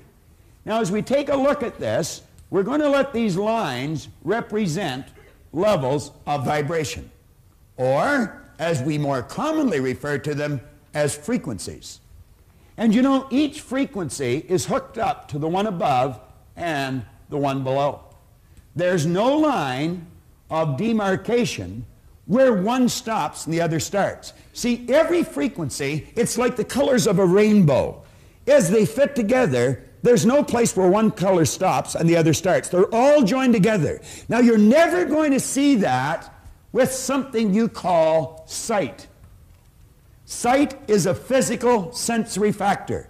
You have to go to one of your higher faculties, and you develop this through understanding. You start to understand. So you see, the part of us that we cannot see and the part we can see is all the same. This is just the flip side of the coin of this. Spirit always manifests through its polar opposite. We have the ability right here to tap in to this great power that I choose to refer to as spirit, and we can tap in with an intellect, and we can cause this power to literally move into form, into something we call an idea. That idea must literally move into something we refer to as results. You see, both science and theology clearly indicate nothing is created or destroyed. The only thing you can do is cause it to change. Now, this particular program is about prosperity. And when we think of prosperity, money plays a very large role. But of course, so do relationships, and so does the health of our body. But let's go back and think about money for a moment. Now, when you think about money, money is really an idea. You say, that's money. No, money is an idea. It's manifest on paper. Now, paper used to be wood. I remember when I was a little boy, I lived way up in Michipicoten Harbor. That's about 3 wigwams this side of the North Pole. It's a little north of King Garden, I think. But at any rate, when I lived up there, I'd watch them take these large logs out on flat cars on the railroad. And I remember people telling me that they were going to make paper out of it.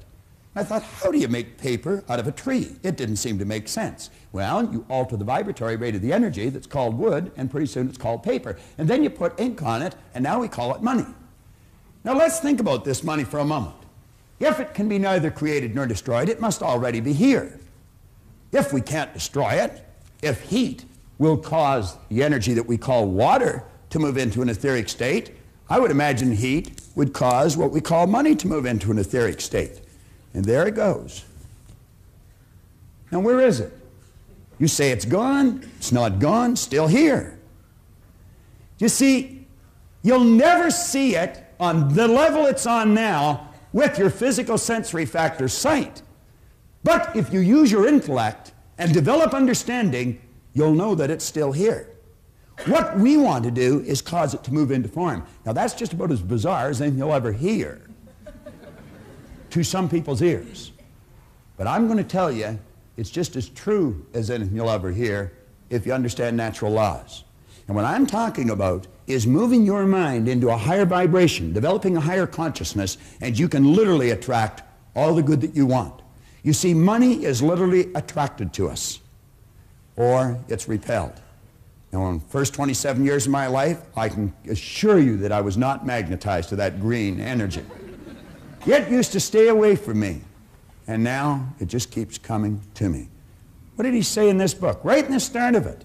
He said, when money starts coming, it'll come so fast and so furious, it will literally make your head spin. Now, let's take these simple concepts that have deep meaning, and let's take this other board here and build a picture. One of our intellectual factors is imagination. Another one is reason. Now, with reason, we have the ability to think. John's going to be talking about that a little later on. With our imagination, we can tap into this infinite power and we can build beautiful pictures in our mind. Now, since no one has an image of the mind, we have to make one. It's like the little boy in school. He was sitting there doodling away, drawing a picture, and teacher says, "What are you doing, son?" Kid says, "I'm drawing a picture of God." Teacher says, "Nobody's ever seen God." Well, he says, "Wait till I finish the picture," you know.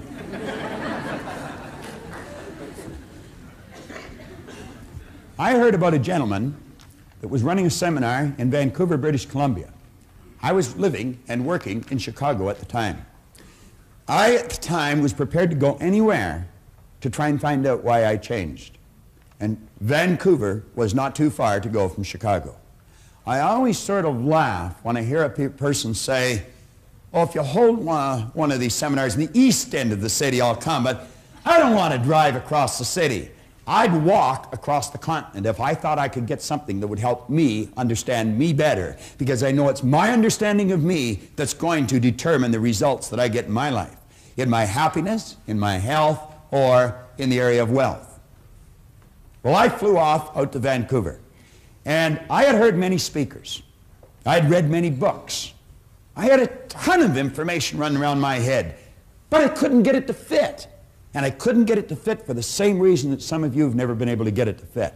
You have no picture in the brain cells of the mind. Do you know there's many psychiatrists that have problems with their patients because they're not giving them an image to work with when they're working with their mind?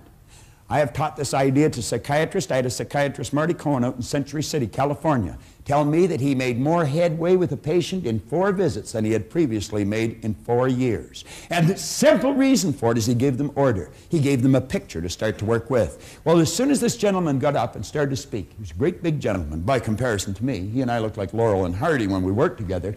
But at any rate, the second he got up to speak, I knew this man knew what he was talking about.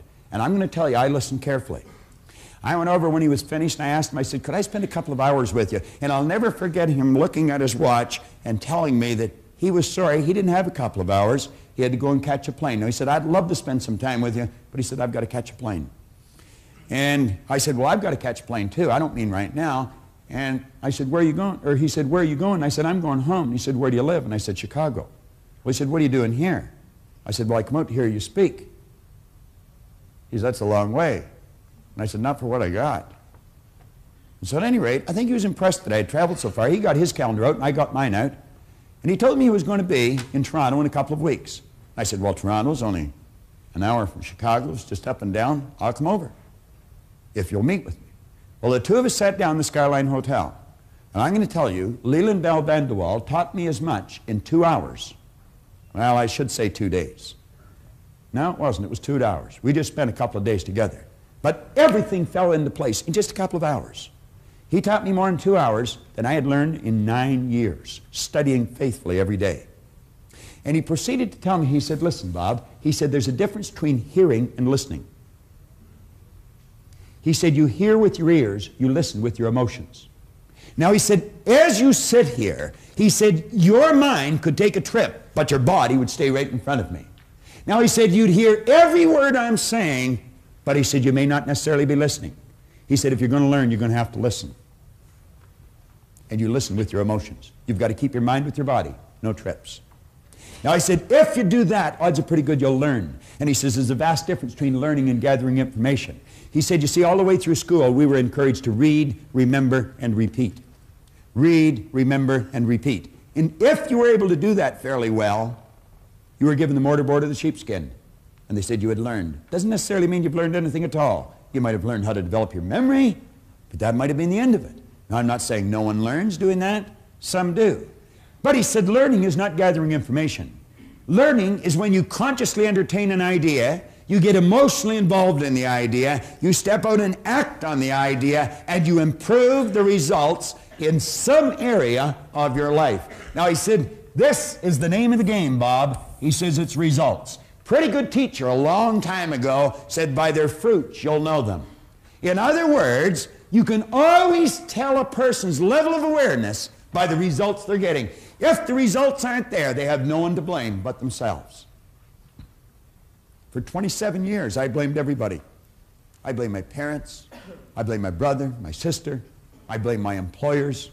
I blamed the commanding officers I had in the Navy. It was never me, always them. They weren't doing enough for me. They weren't doing it right. The truth was, I wasn't facing up to the truth about me. I was never studying. I didn't know anything about myself. And as a result, the results indicated it. I was unhappy, sick, and broke. Now, he said, Bob, you're going to have to alter some ideas in your mind. But he said, to do that, you're going to have a picture to work with. And he told me about a doctor in San Antonio, Texas, Dr. Truman Fleet. He started the concept therapy movement. He said he attempted to teach the healing arts, and he ran into a problem. He said the medical profession that he was a part of were treating symptoms or effects. They were not treating causes. And he said, if you're ever going to enjoy health, you must treat the whole person. Now, that's called holistic healing. How many of you are familiar with holistic healing? Quite a few. Well, that's where you heal the whole person. You see, you're a triune being. You live simultaneously on 3 planes of understanding. Every one of us are the same. Every one of us. The difference is in our results, but the same here. And that's where it all starts. And that's what we want to understand. When we walk into that office where the broadloom is up to our cheeks and there's a great big oak desk and a battery of secretaries, that person is not that much better than you are. I don't care how big their car is, how much money they've got in the bank. I don't care how pretty they are. They're no better than you, and they're no better than me. See, our problem is we have been living strictly with our sensory factors and never with our higher level of understanding. If a person's skin is a different color, we say they're different. If a person lives on the other side of an imaginary line, we say they're different. If a person speaks a different language, we say they're different. If a person is a different sex, we say they're different. Are they? No. They appear different to our sight. But when we develop a higher understanding, we're going to find out that we're all the same. And when we start to grasp that, then we can start to take action on the results we want. As we see a person getting better results, we can watch and see how they're getting them, and then we can do what they're doing. Napoleon Hill says it pays to know how to buy knowledge. I'm going to tell you the best money you have ever invested is in this seminar. And I'm not saying that because I'm selling it or I'm doing it. And I'm not saying that because John's selling it or John's doing it. I'm not saying that at all. I'm saying that because I've studied thousands of seminars, and what we've done is take the very best out of them all and put them in this. When this was introduced to you early this morning, this was advertised as the most effective personal development seminar in the world today. It is, so far as I know. And I'm going to tell you, I've been to a lot of them. And it is because we give you a picture and then we show you how to change things. Well, Dr. Fleet said if we're going to see health, we're going to have to give a person an image of the other side of their personality. And he said, since no one's ever seen the mind, I'm going to make a picture of the mind. Now he said, let this represent the mind. Then he said, let this represent the thing that we've given all of our attention to now, up till now, the body. And he says it's this thing here that moves into action and causes the results that we get. If we're going to change what we do, or if we're going to change our behavior, we're definitely going to have to change what's going on in here. If we're going to change what's going on in here, we're going to have to understand how it functions.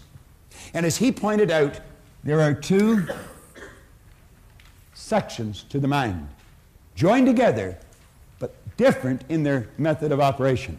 And he referred to this as the conscious mind and this as the subconscious mind.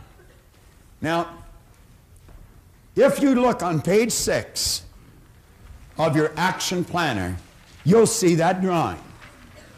The day Leland Bell Vanderwall drew that on the opposite side of a placemat in the coffee shop of the Skyline Hotel on Dixon Road in Toronto, Ontario, Canada, I'm going to tell you my life changed. I've put that drawing on the board thousands and thousands of times, and periodically when I do, I hear people snicker. But I'm going to tell you, if they stick around, they don't snicker for long. Because what it does, it starts to trigger all kinds of light in their mind. You've heard, let there be light, let there be a higher consciousness, let there be an awareness. Well, what we've given you here is a picture to start working with. It's not my picture. It's not even Truman Fleet's. It's our picture. The second you've got it in your mind, it's yours. No one can lay claim to something like this, but we can all use it. And we are all the same. I don't care how different you may appear to be to the person beside you, you and the person beside you are exactly the same. Now, it's understanding of how this functions that makes it different. Now, if you'll flip over in your exercise book, your action planner to page 8, and I would suggest that you follow this really closely. You could be sitting in your den or your family room and just watching this and the book stuck away somewhere. That'd be a terrible error. You'd be wasting your time. And you know, time wasted, you never get back. Now, of course, you only have to pay once, you see. If you've wasted the past, you've already paid the price. You don't have to pay twice. There's some consolation to it. But I would suggest you get the book out and follow me here. Now, you'll notice on page 8 and 9 are 6 drawings there. It's actually just 3 different ideas, or it's one idea broken down into 3 different parts. And as you take a look on page 8, the conscious mind, the subconscious mind, and the body, there are some very key parts to that. On the top drawing on page 8, we say this is the part of your mind that thinks or reasons. This is where your free will lies. Viktor Frankl wrote a magnificent book called Man's Search for Meaning. Viktor Frankl was a Jewish psychiatrist who spent the war years in a German concentration camp. And you know, I don't suppose anyone has ever been subjected to more abuse, intellectually and physically, than someone in one of those camps. I certainly couldn't even imagine it, even although he wrote it very well. But he pointed out, he said, regardless of how they chained us and abused us, they could never take control of our mind unless we chose to let them. He did not choose to let them. Viktor Frankl was a courageous man. He's lived to talk about it. He's lived to teach about it. And I'm going to tell you, he's a wise person. That's where your free will lies. You don't have to follow anybody else. We say the conscious mind can accept or reject any idea. Now, there is no person or circumstance that can cause you to think thoughts or ideas you do not choose. They are the most important lines that you might find in this entire program. Now, what I'm going to do is run over a few ideas, and as I do with each part, on page 9, jot some of them down. Not what I say, but what it means to you. Now, let's understand this right away. What I say, or what John says in this seminar, is not that important. What you see us put on the board is not that important. The different little props that we may use, they're not that important. What's important is what you think as a result of something we may say or you may see on the board. That's what's important. There's something you want, and there might be one idea that we fire out that'll just trigger something in your mind, and away you go. And you can do anything you want. I was talking to Raymond Aaron here earlier this morning. He's got a millionaires club, and there's many of you in the audience, and I want to congratulate you. I think it's a great idea. He's teaching people how to become millionaires. I watch a lot of people laugh when they say, "What? He's already made 100 people have developed a net worth of at least $1 million just through one person's teaching. It's incredible, isn't it? It really is. That's not a crazy idea at all. You want to be a millionaire? You can be a millionaire. Do you want to start your own business? You can start your own business. You can do anything you want. But clearly understand this. If you don't know how this works, you haven't got a snowball's chance in that hot place of doing it. We're just about to the end of this first tape. There's been some very important material covered. It's vitally important that you go back and you read through this book. Possibly even watch the entire tape again before going on to the next tape. Read from page 5 to page 8. Cover your own notes and pay particular attention to page 8 before you go to the second tape. Please understand this. This program will be of little value if you have not established a goal, something you really want, that you're emotionally involved in, that you're working towards. Possibly to help you, before we go to the second tape, we'll take you on a little tour down through some tropical island. Holding on to the key, ready to unlock your destiny. Oh, rich, rich, rich.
material we've covered up till this point has been absolutely essential to create the proper mental environment and prepare you for the information that's coming.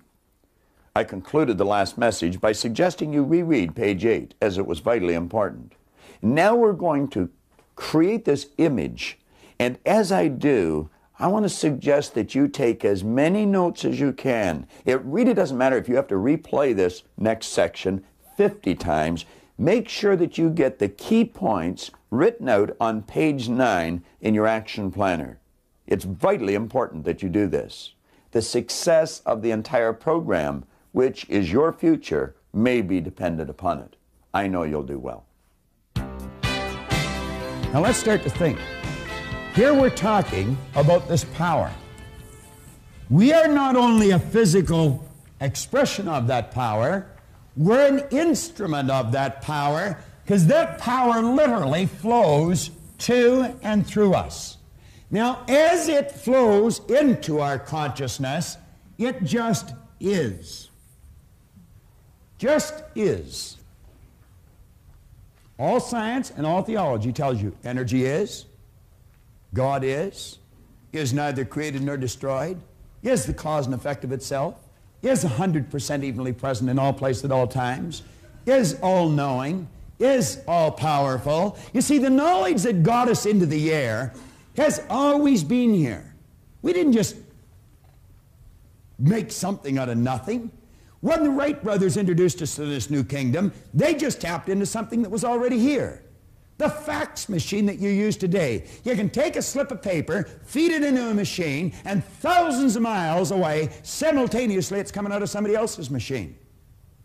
And it's all done just through passing something through the medium of the molecule, the no thing. We've always been able to do that. We've just become aware of how to do it.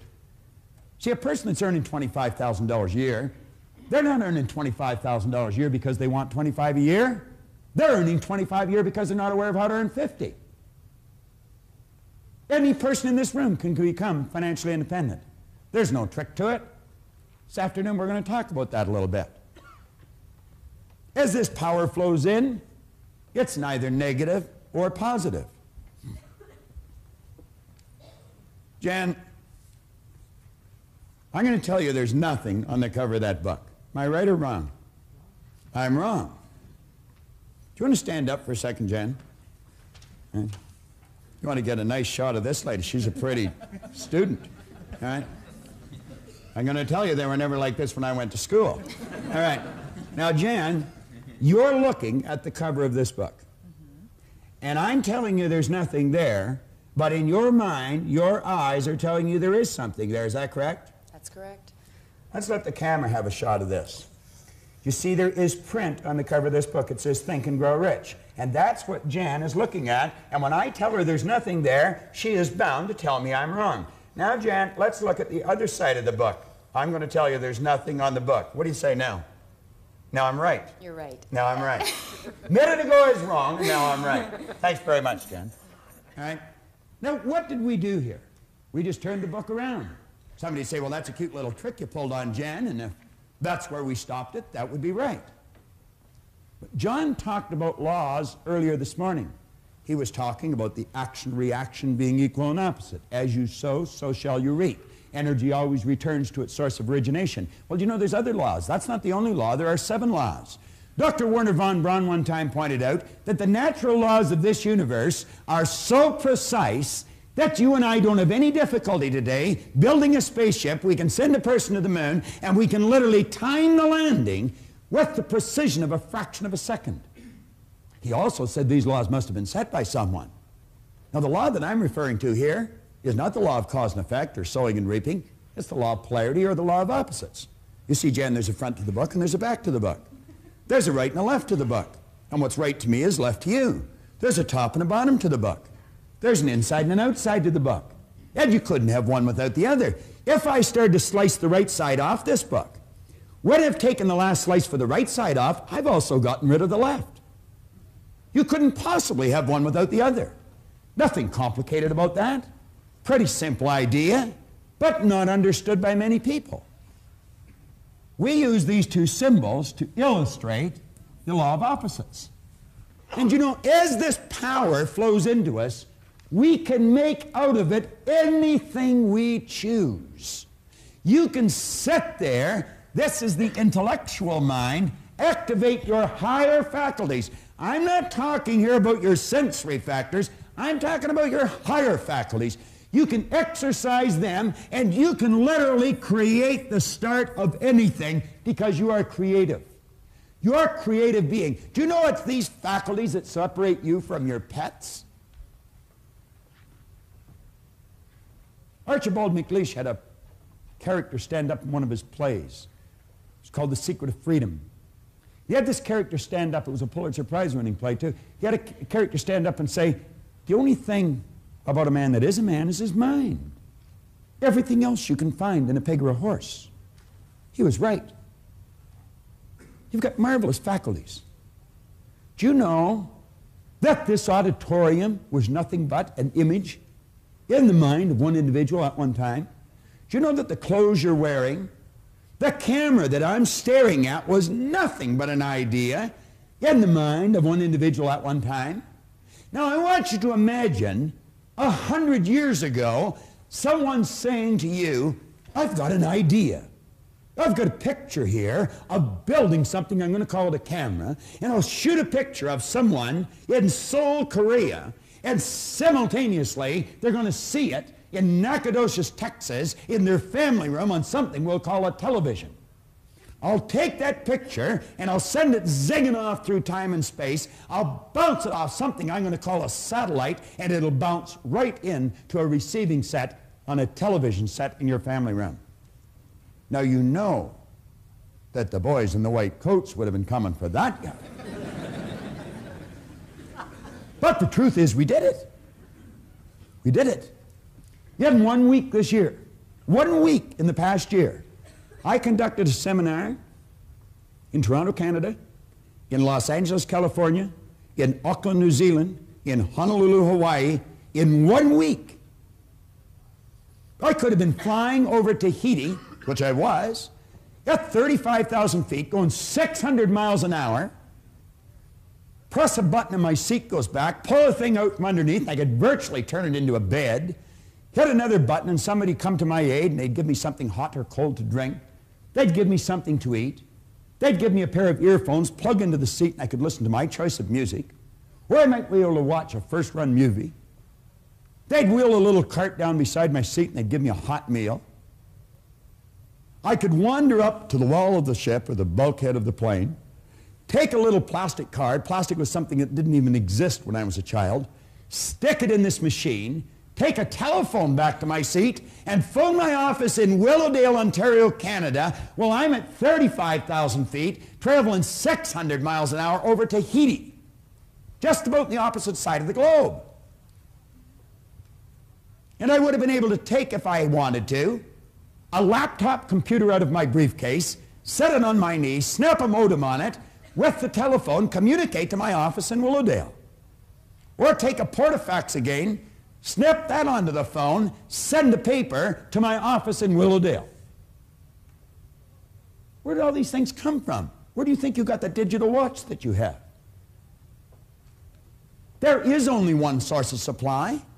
Every great teacher all down through history for the last 6,000 years in recorded history has told us that if we had our ear to the ground, we'd get the message.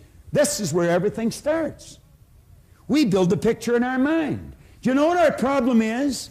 When we build that kind of a picture, we instantly say we can't do it if it's far beyond the results that we're getting. You wouldn't be able to get the picture if you couldn't do it. You can do anything you want. Anything you want.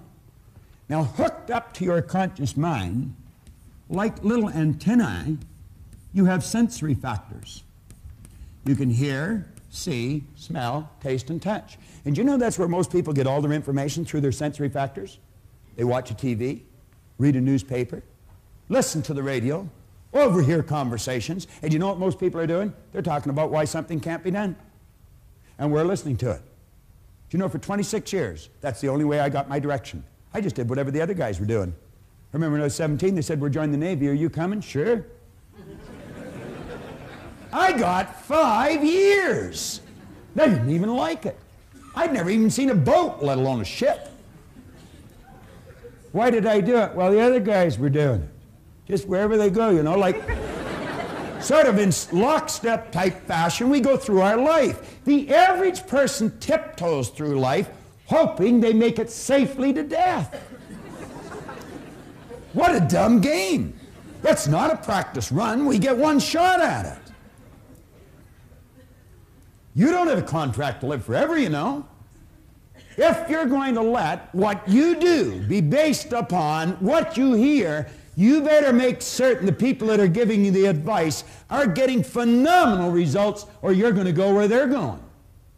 And I can be an authority on this. I am an authority on it. I spent 27 years doing it every waking hour. I know where they're going to lead you. Around in a circle, because that's where they're going. When an idea comes into your mind, you want to ask yourself this question. Don't ask whether it's wrong or whether it's right. See, Jan was right. There was something on the book. So was I right. There was nothing on the book. That's not the question. Do you know what the question is? Will that idea take me from where I am and move me in the direction of the star that I'm shooting at? Will it help me reach my goal? If it won't, I guarantee you it's going to take you in the other direction, because you're not going to stay where you are. That is certain. That comfort zone is a dangerous place to be. It's like Riggs said, it may be comfortable, but it's a bad spot. You have the ability, when someone gives you a suggestion that takes you in a direction other than where you want to go, you have the ability to consciously and mentally just reject that idea. And then you can go ahead and originate whatever idea you want. Now, as long as an idea is in your conscious mind, it'll have absolutely no effect on your physical body or what you're doing. No effect at all. It's when you take that idea and you turn it over to this part of our mind we refer to as the subconscious. It could be called universal intelligence. It's called by many different names. Superconscious. There's about 150 some names you can put on here. The early Greeks referred to this part of our personality as the heart. You see, they pointed out that as you think in your heart, so are you. Do you know that side of your personality has no ability to reject an idea? Absolutely none. Whatever idea comes in and goes in here instantly is manifest in that physical body of yours. Now, you get ideas from outside, we instantly let them come in here and we act on them. I want you to take your hand and hold it up like that for a moment. Take your hand and hold it up like that. Now, put it here in your chin for a second. Will you do that? Where's your chin?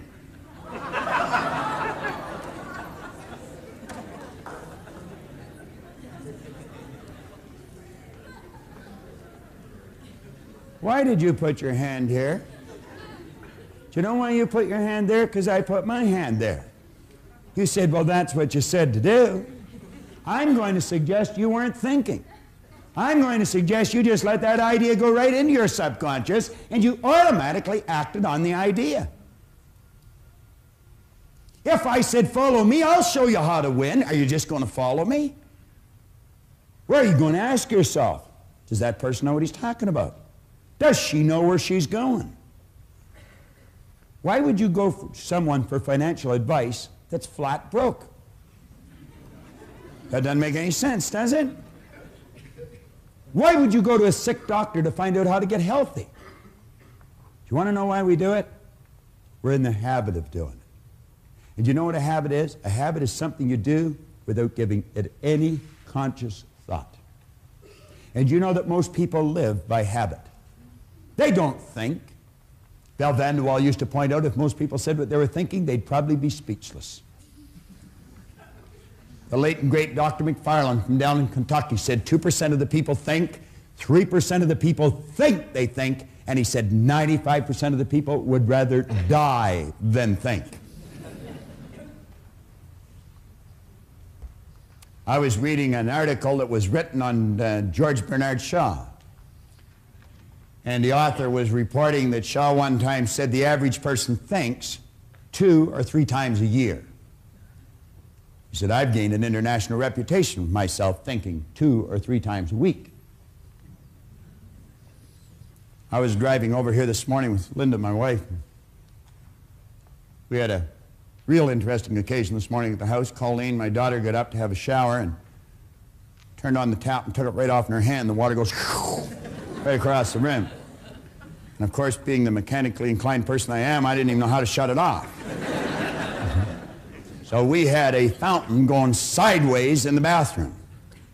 The only way Linda knew how to turn it off was shut all the water off in the house.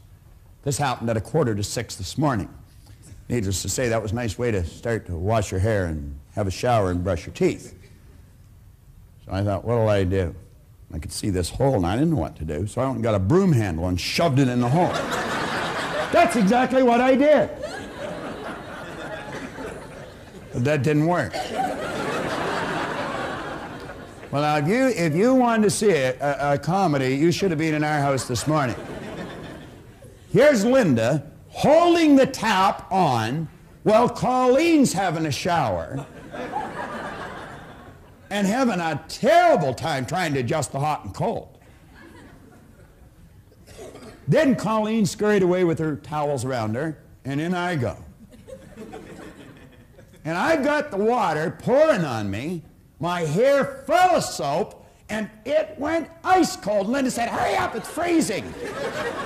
Then she said, it's burning me. Well, we finally got the soap off, and we got through the operation. And I understand there's a plumber over there doing what I'm not aware of how to do. And I have no intentions of learning either, I might tell you. But you know, she was saying on the way over, she said, well, we sure got creative early, didn't we? Then she said something interesting. She said, you know, there would be some people, that's the only time they ever originate a creative thought in their life, when they meet some kind of a catastrophe like that. And you know, that's true. That is the truth. That's the only time, when their back is right against the wall, that they'll think of something different. What's a different way to do what you do? What's a better way to do what you do? What's a different way to strengthen your relationships? What's a better way to improve your income? Do you know if you're still running your company the way you were running it 5 years ago, you're going out of business? That's true. You've got to do it different. And by that I mean you've got to do it better. You've got to become more effective. You see, we live in a fast-changing world. This isn't the 50s any longer. You've got to run to keep up today. And if you're not prepared to do it better, get out of the game, because you're really going to get hurt. But any one of us can. And I don't care what's happened in the past. You might have been losing right up to this moment, but there's no point from this moment on doing it. You see, I blew it until I was 26, but as Ray said to me, you've already paid for that. You don't have to pay twice. Start to think. And he says, if you choose an idea and you place it in here, instantly and automatically, you move this thing called a body, which is nothing but a mass of energy, into a new vibration. That causes it to act different. You see, the action is caused by the vibration. If you're entertaining a negative idea, and this is the emotional mind, by the way, and you let yourself get emotionally involved in the negative idea, you instantly move your body into a negative vibration. There can be no intelligent action come from a negative vibration, ever. If energy is in a negative vibration, it must move into negative form. Science will tell you one of the first laws of energy is that energy is forever moving into form. And you know what religion calls this? They call it prayer. Prayer is the movement that takes place between spirit and form, with and through an individual. Do you know most people are praying for what they don't want? They're talking about what they do want. They treat God as some cosmic bell captain that's just going to run because they spoke. But it's not the way they think. They wish positive and think negative. If you're in a negative vibration, as John will show you tomorrow, the only thing you can attract to you is something negative. How do you change? Well, one good way is consciously pick the people you associate with. Pick with people who are winning. Go mix with them. do what they do. You're going to find that some of your family, some of your relatives, some of your friends, people that you love, are in a negative vibration. That doesn't mean you divorce yourself from them. Just don't go as often and don't stay as long. Makes good sense. I had a good friend of mine a number of years ago, Harold Brennan. He's still a good friend of mine. Harold one time said, if you don't want to catch fleas, you don't sleep with the dog. Not bad advice. Now, let's just change gears here a bit. You come up to a person and you say, "Hi, how are you today?" You never hear a person say, "Oh, I am consciously aware that I'm in a negative vibration." I've never heard anybody say that. You know what you will hear people say? "I don't feel that good." What do they mean? Well, we invented words to describe situations. Feeling is a word we invented to describe our conscious awareness of the vibration we're in. When a person says, "I don't feel very good," what they're saying is, I'm consciously aware that I'm in a negative vibration. Now, because of their ignorance, and I mean that, unfortunately we use the word ignorant more often than not. We should be using the word rude. Not everyone's rude, but everyone's ignorant. We just don't know some things. But because of their ignorance, they don't know that they're causing themselves to feel bad. So they'll say, "She really makes me mad. He really upset me. Oh, I'm glad you weren't there. It just made me sick." It can't make you sick. He can't make you angry. She can't upset you. You've got to do it to yourself. Boy, that's a heavy load, isn't it? I am responsible for how I feel, and you haven't got anything to do with it. You'd say, "Hell, I don't want to play that game." Fine, lose. You see, it's like Wayne Dyer said, if you think other people are the cause of your problem, you're going to have to send the rest of the world to the psychiatrist for you to get better. Now, you know how successful you're going to be trying to pull a deal like that off. Let's become aware when we're not feeling good, when we're not doing the things that give us the results we want, we are emotionally involved with a destructive concept that we put in here ourselves. Let's consciously and deliberately build a positive idea, get emotionally involved with the positive idea, and simultaneously we move into a positive vibration. Everything changes. That takes some mental strength. How do you develop? I'll tell you exactly how to develop it.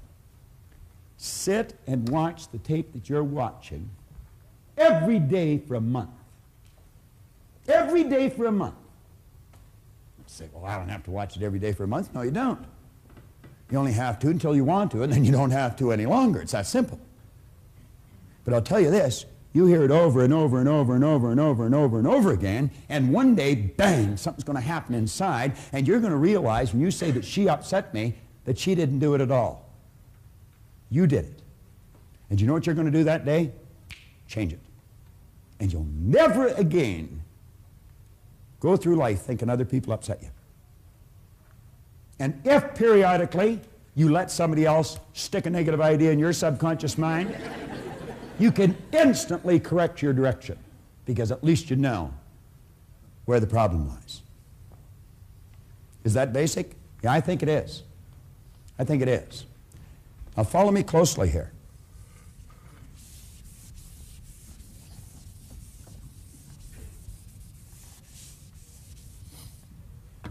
The ideas that you impress upon your subconscious mind over and over and over and over and over again ultimately become fixed in there.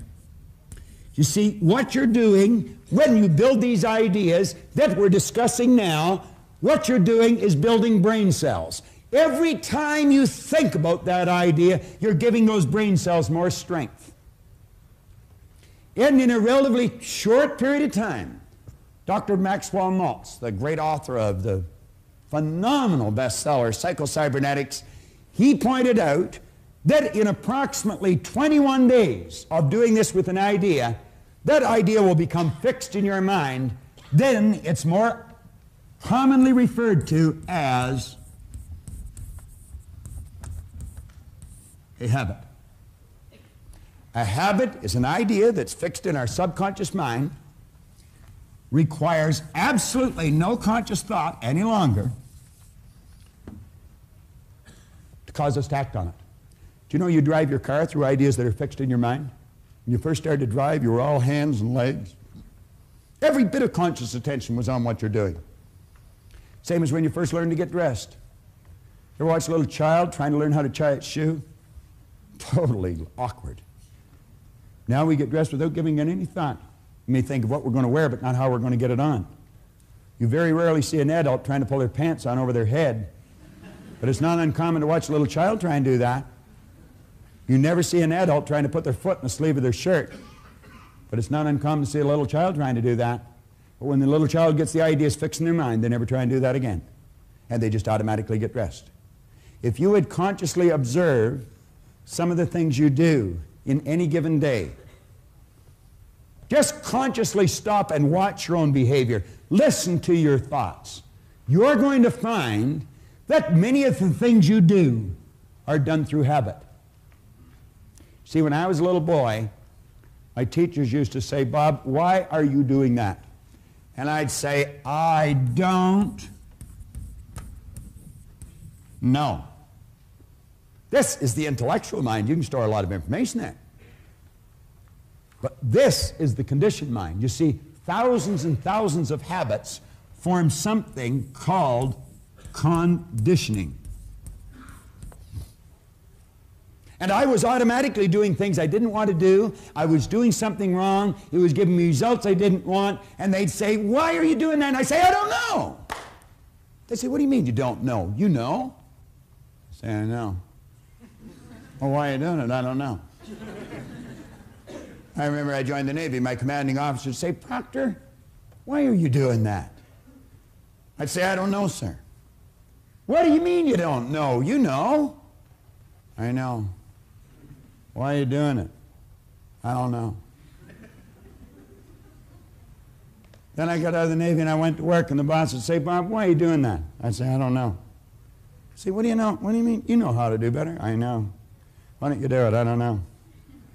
Then I get married. My wife say, "Why are you doing that?" I say, "Never mind." It's amazing how bold you get at times. I got to hate the word why. I didn't know why I was doing things that I didn't want to do, giving me results I didn't want to get. I didn't know how my mind operated. I didn't know I had all those ideas fixed in there. And I'll tell you something else I didn't know. I didn't know how to change it. I did not know how to change it. Why did I have a poor attitude? Because I had so many negative ideas fixed in here. And you see, it's what's in here that controls the vibration. And conscious awareness of the vibration is called feeling. And I never felt very good. Sometimes I felt lower than others. You'll see people that are totally depressed. You know what depression is? Depression is anger turned inwards. They get angry at someone else and they suppress it. They pack it into their subconscious until it all becomes fixed. And they stay in a terrible vibration. Why do you think people get ill? Do you think dis-ease is a normal vibration for a body to be in? Not at all.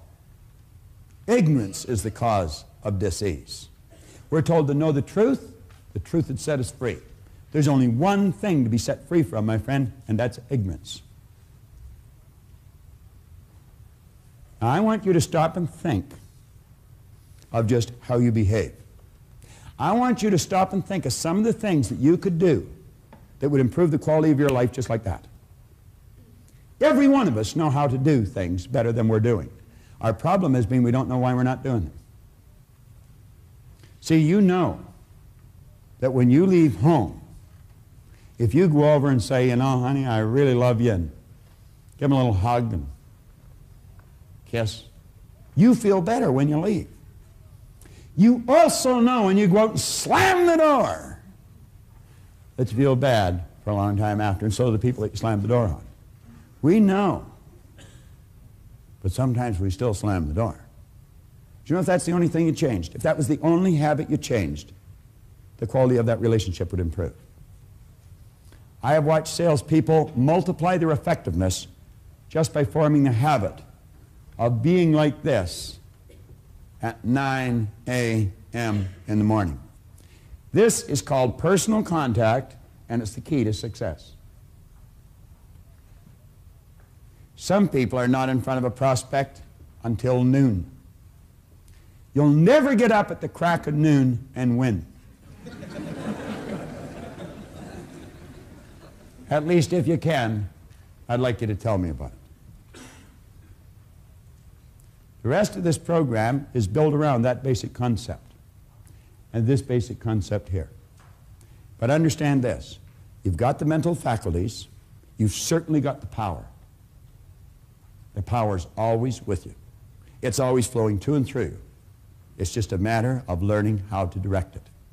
And in learning how to direct it, happiness, health, and prosperity will manifest in your life, and they should, because that's your birthright. And there isn't one person in this room, one person in your life that is even that much better than you. We're all the same. The difference is in our results. Change our results by changing our mind. It's so basic and so simple. I want to suggest that you consciously make a decision to change one habit in your life.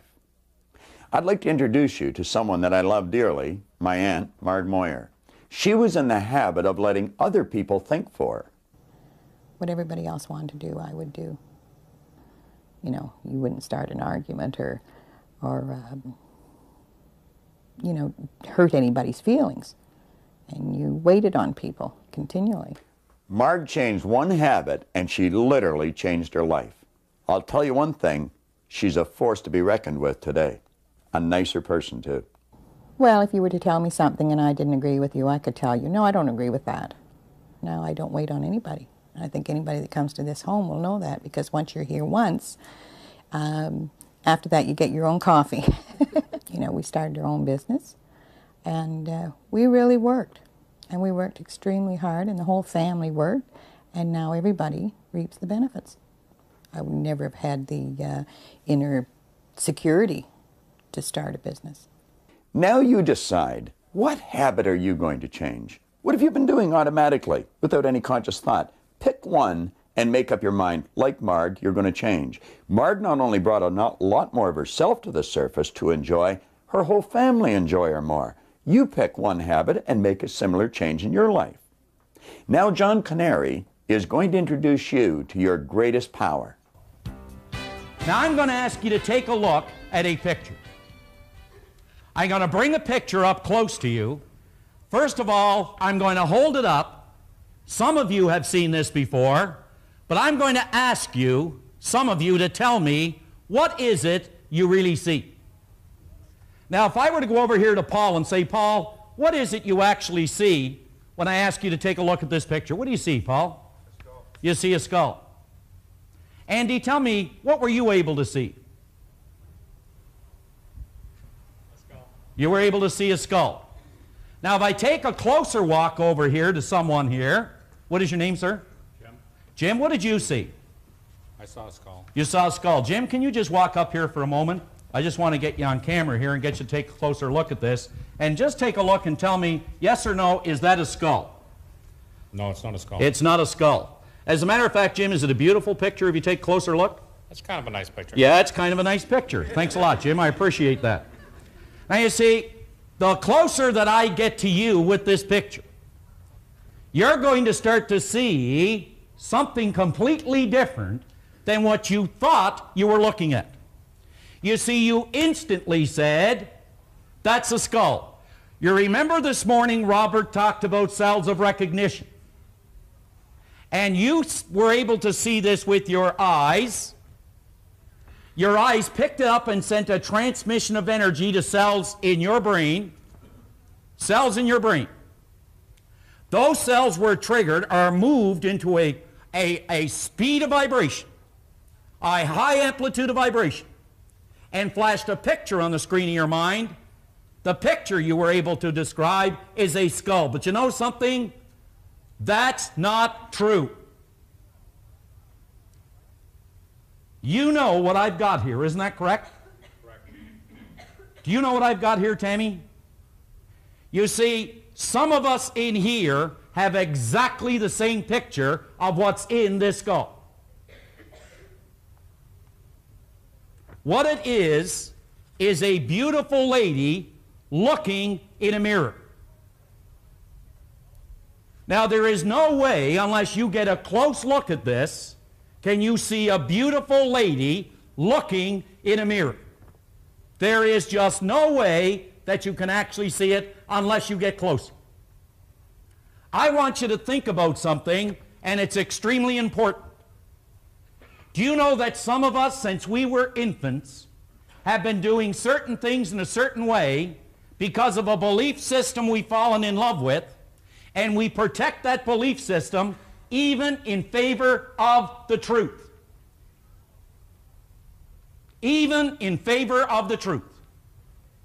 There are people who will die for tradition even if it means learning the truth.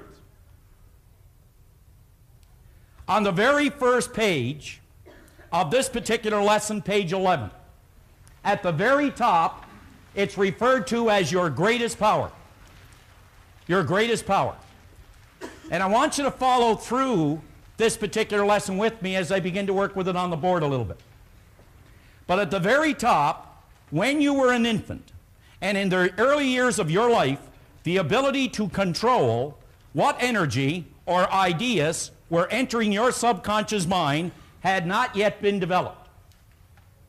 In other words, the age of reason, before the age of reason, before we ate of what is called that tree of knowledge. I'm talking about, you could say, our little life.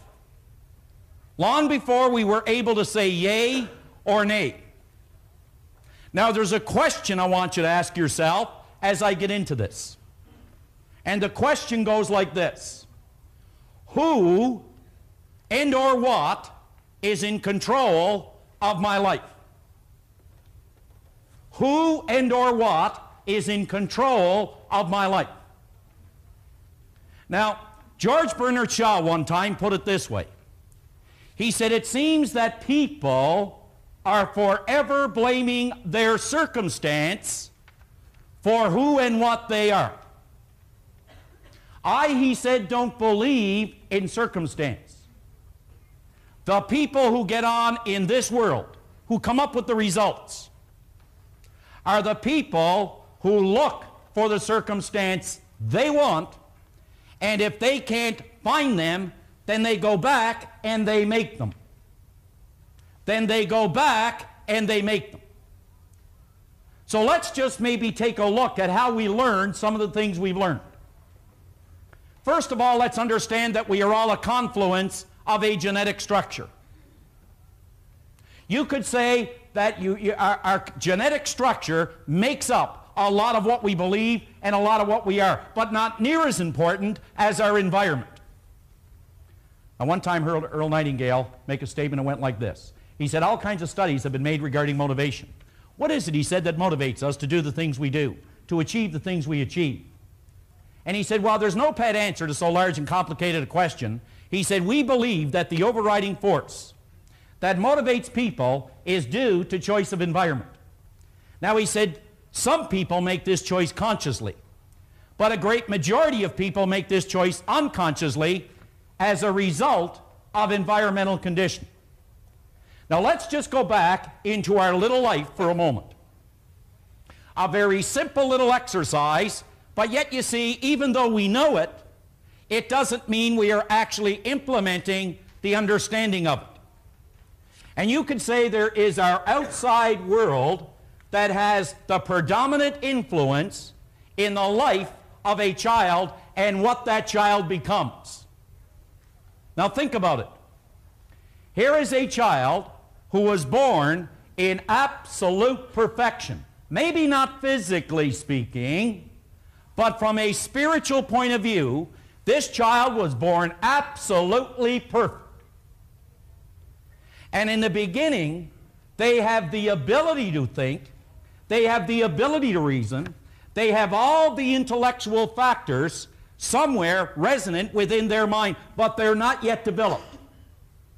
Consequently, their mind is wide open for any idea that is going to come down the tube. Let me give you a good example of that. If I were to just come over here and I were to speak to you, Onek, Mr. Kavuk. Mr. Kavuk, if I were to ask you what religion you are, if you had to name one, what would it be? Christian. Now let's keep in mind that there are what? There are 47 types of Christianity in California alone. Now, what are your children, Onek? They're Christian. Now, were they born Christians, Onek? They were born Christians. Now, here's the point. Here's a brand new baby, and we'll just call this baby Billy or Julie. And one of the things that the baby is going to learn is about that symbol. Is that right? Yes, no? The baby is going to learn something about that symbol, just as Onek was just telling me. That's an idea that the baby is going to learn. But let's understand how the baby learns to begin with. How many people have a young baby? How many? All right. What's the baby's name? Rebecca. What is it? Rebecca. How old is the baby? 11 months. Now, Rebecca is being spoon-fed by now. Is that correct, Dad? Yes. Yeah, Rebecca is being spoon-fed. Now, here's what happened. Now, when you first got Rebecca, did you say, your name is Rebecca and don't you ever forget it? Is that what happened the first day you brought her home? Right? Now, isn't it true that if you notice Rebecca, that at a certain point in her life there, I don't know how many weeks it was, but there's a hand. She's looking at this hand she's holding up. And she's wondering, what is this? They start to examine this hand. They're wondering, what is that? It takes them a while to find out that it belongs to them because they take it and they bite it, and then they know it belongs to them. And they take the same thing with their foot, and they're wondering, where did this come from? Well, Bob mentioned this morning, I am not a physical instrument. I am and I have, and I live in. All right. Well, you see, Rebecca is a spiritual creature.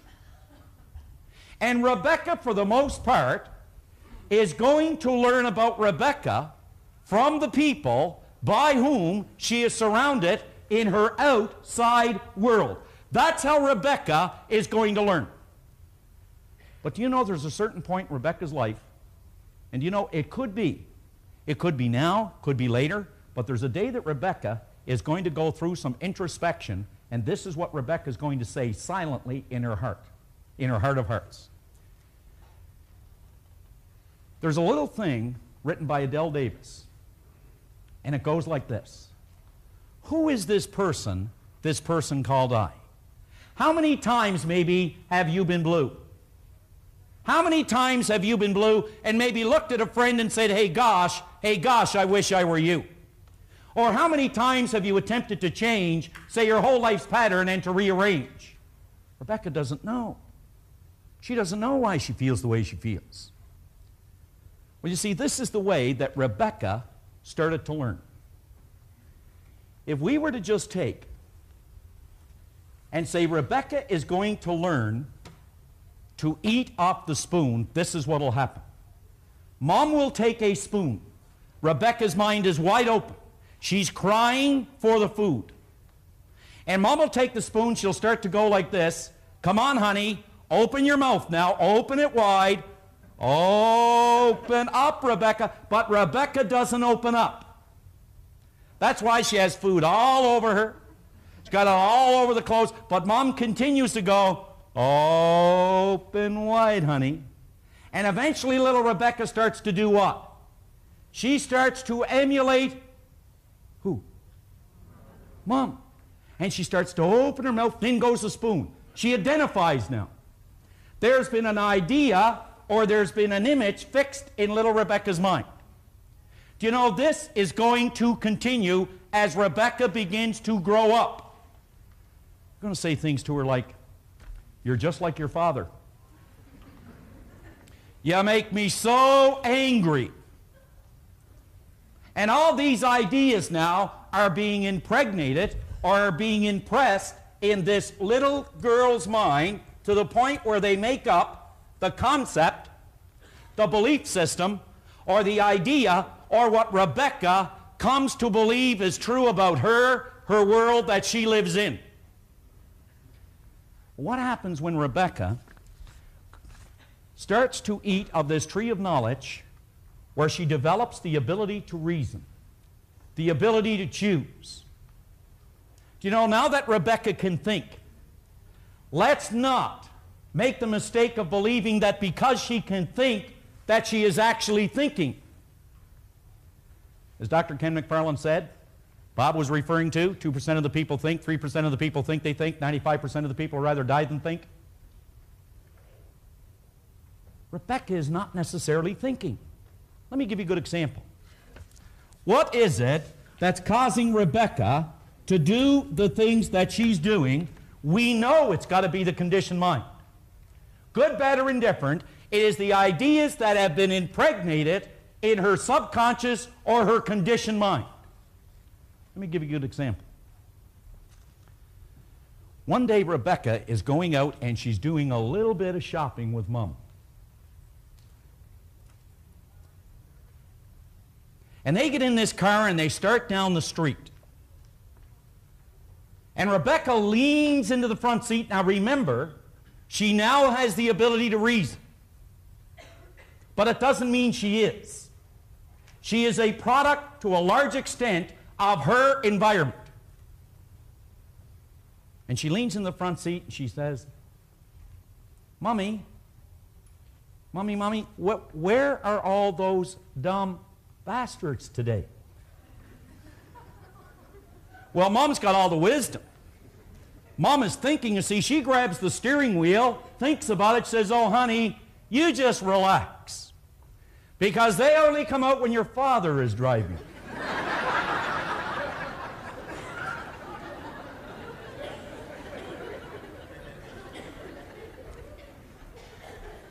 Was that little girl doing something wrong? Did she say anything wrong? Not in her mind. But you see, the day that Mom begins to explain it to her will give her cause to think or give her cause to reason. It is then and only then that she can change the information that has been handed over to the conditioned mind. That has been handed over to the conditioned mind. Now go back to your workbook because we've got to cover these couple of pages. Go back to your workbook right now. Go down a little further where James Allen made a great quote.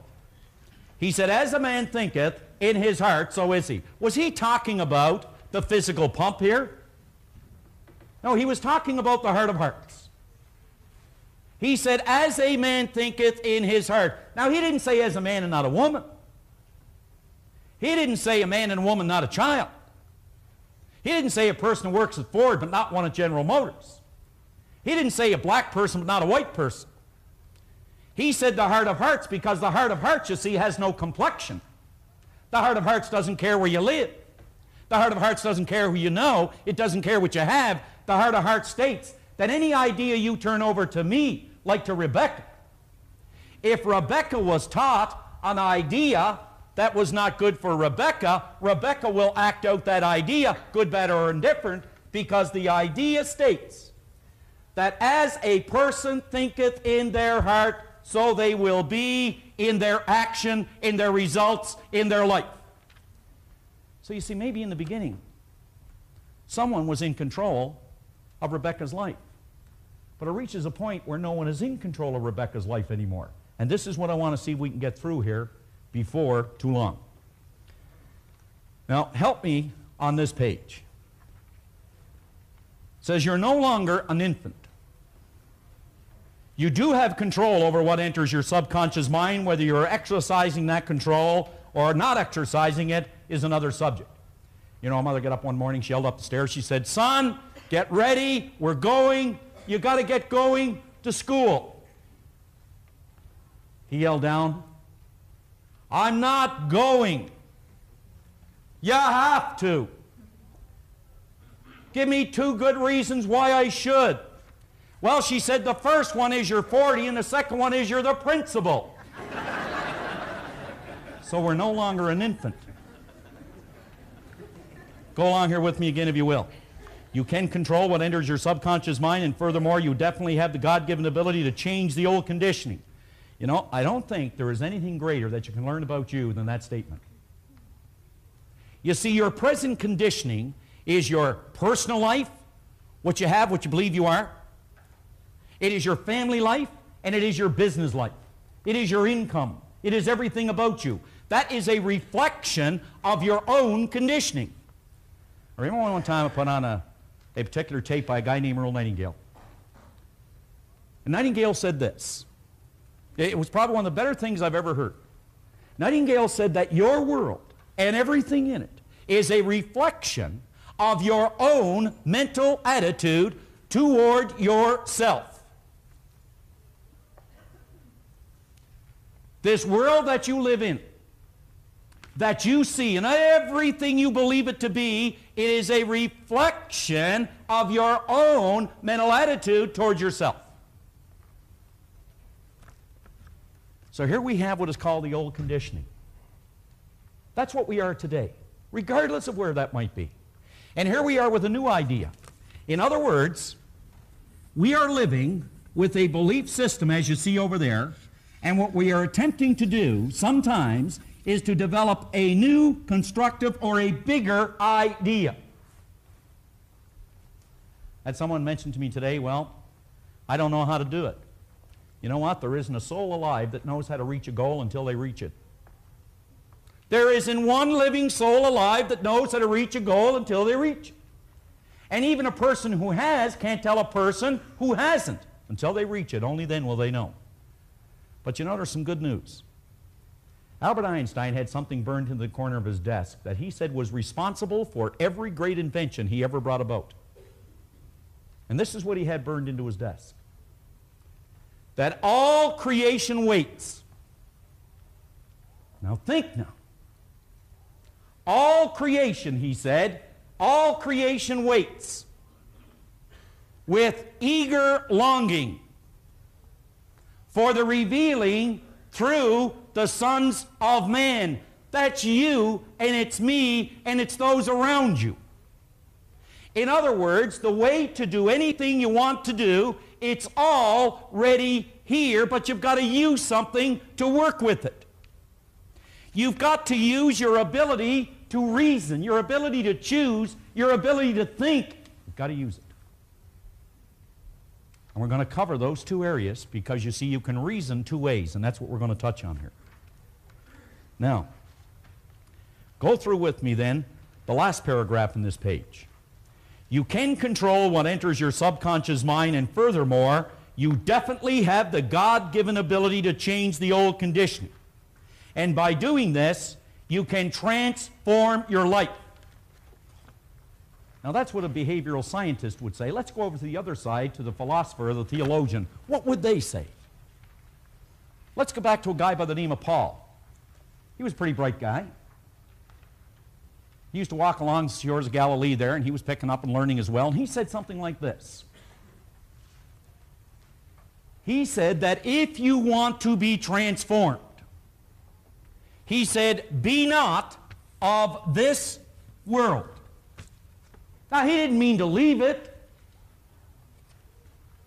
What he was pointing out is what you must do is be not of this world of conditions and circumstance. Be not of what already is. But he said, be transformed by the renewing of your mind, the renewing of your conditioning, the renewing of an idea. In other words, replace one idea with a new idea. All right. Would you turn the page, please? Just turn the page over to page 12. What is the purpose of the intellectual factors you see at the top of this page? It says your conscious mind has been endowed with intellectual factors. We know that. This little girl has been endowed with intellectual factors. But in the beginning, they were not able to guard or to protect her against all the information she was getting. You know that Rebecca, you wouldn't do a thing on earth to harm Rebecca. Isn't that true, Dad? There isn't anything you'd ever do to harm Rebecca. But you know, Dad doesn't know everything there is to know about living. And Rebecca's going to be exposed to so many things. Let me give you an example of how Rebecca starts to use what are called her intellectual factors just quickly. Now you could bounce over here, and this is Rebecca now at the age of reason. And Rebecca goes to school. And as she's in there with all the other kids in school, the teacher takes and she puts something on the board for all the kids. And this is what it is. C-A-T. Rebecca does not know what that means. She may have a cat at home, but she doesn't know what it is in a word form. The teacher knows they have sensory factors. Rebecca can see that. She can see cat sends a transmission of energy to cells in her brain. They increase in amplitude of vibration, but there is no picture other than a blank one. So the teacher has to build some cells of recognition. She's going to start to use now her intellectual factors, and this is how she'll do it. She'll say, now class, that's C-A-T. I want you all to repeat after me. She'll say, that's ca-at. Now I want everybody to say that in the room here. Come on. Ca-at. Okay? Now I want you to say ca-at, and I want you to say it a little bit faster. Come on. Ca-at, cat, cat, cat, cat, cat. And a picture jumps into little Rebecca's mind, a beautiful little Fluffy at home. Now she has a word and she has a picture to identify with it. But you know, on her way home, she's all excited to go home and tell Dad everything that she's learned. She goes dashing through this construction site. And as she goes dashing through, takes shortcut, this guy yells out, hey, Charlie, bring that big cat over here. On go the brakes. What is she looking for? She's looking for little Fluffy, but what does she see? A big, giant earth-moving machine. Now she has two pictures for one word. Two pictures, one word. She goes home, she says, Mommy, Daddy, teacher told me all about Fluffy, C-A-T, and I'm going home here, and the man yelled. And I see this, oh no, honey, that was a caterpillar. Now she's got three pictures for one word. But you see, they explain it to her, and something goes away, and it's called confusion. Now I want you to think about this. At some point in your life, in your little life, you were taught things about money, about love. You were taught things about God. You were taught things about work. You were given things about people. Things about people. You were given things and taught things about you. Never measure up. Never amount to anything. You're just like your mother or your father. You're just like your uncle. You can't trust anybody. All red-headed people have bad tempers. Now, if you ever met Bob, you know that's not true.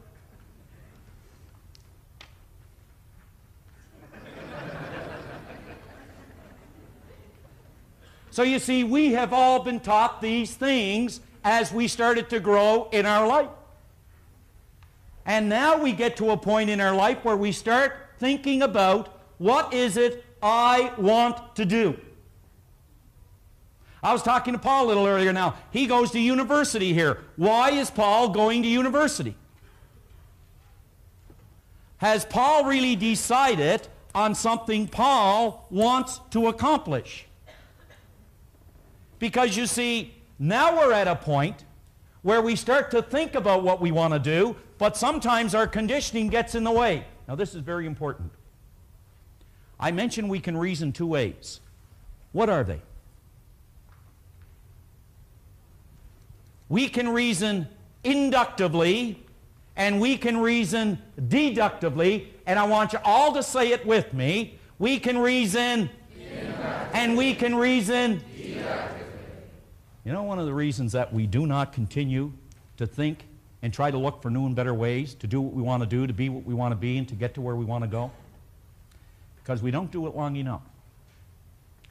I said something this morning that if you put a little bit in, you get a... But if you put a whole lot in, you get a... Now this is important on what I'm going to do here. Very important. when we start to use the idea that I'm just going to share with you here and just get through this workbook, I want you to think about this. There is a season to sow. There is a season to reap. But we don't do both in the same season.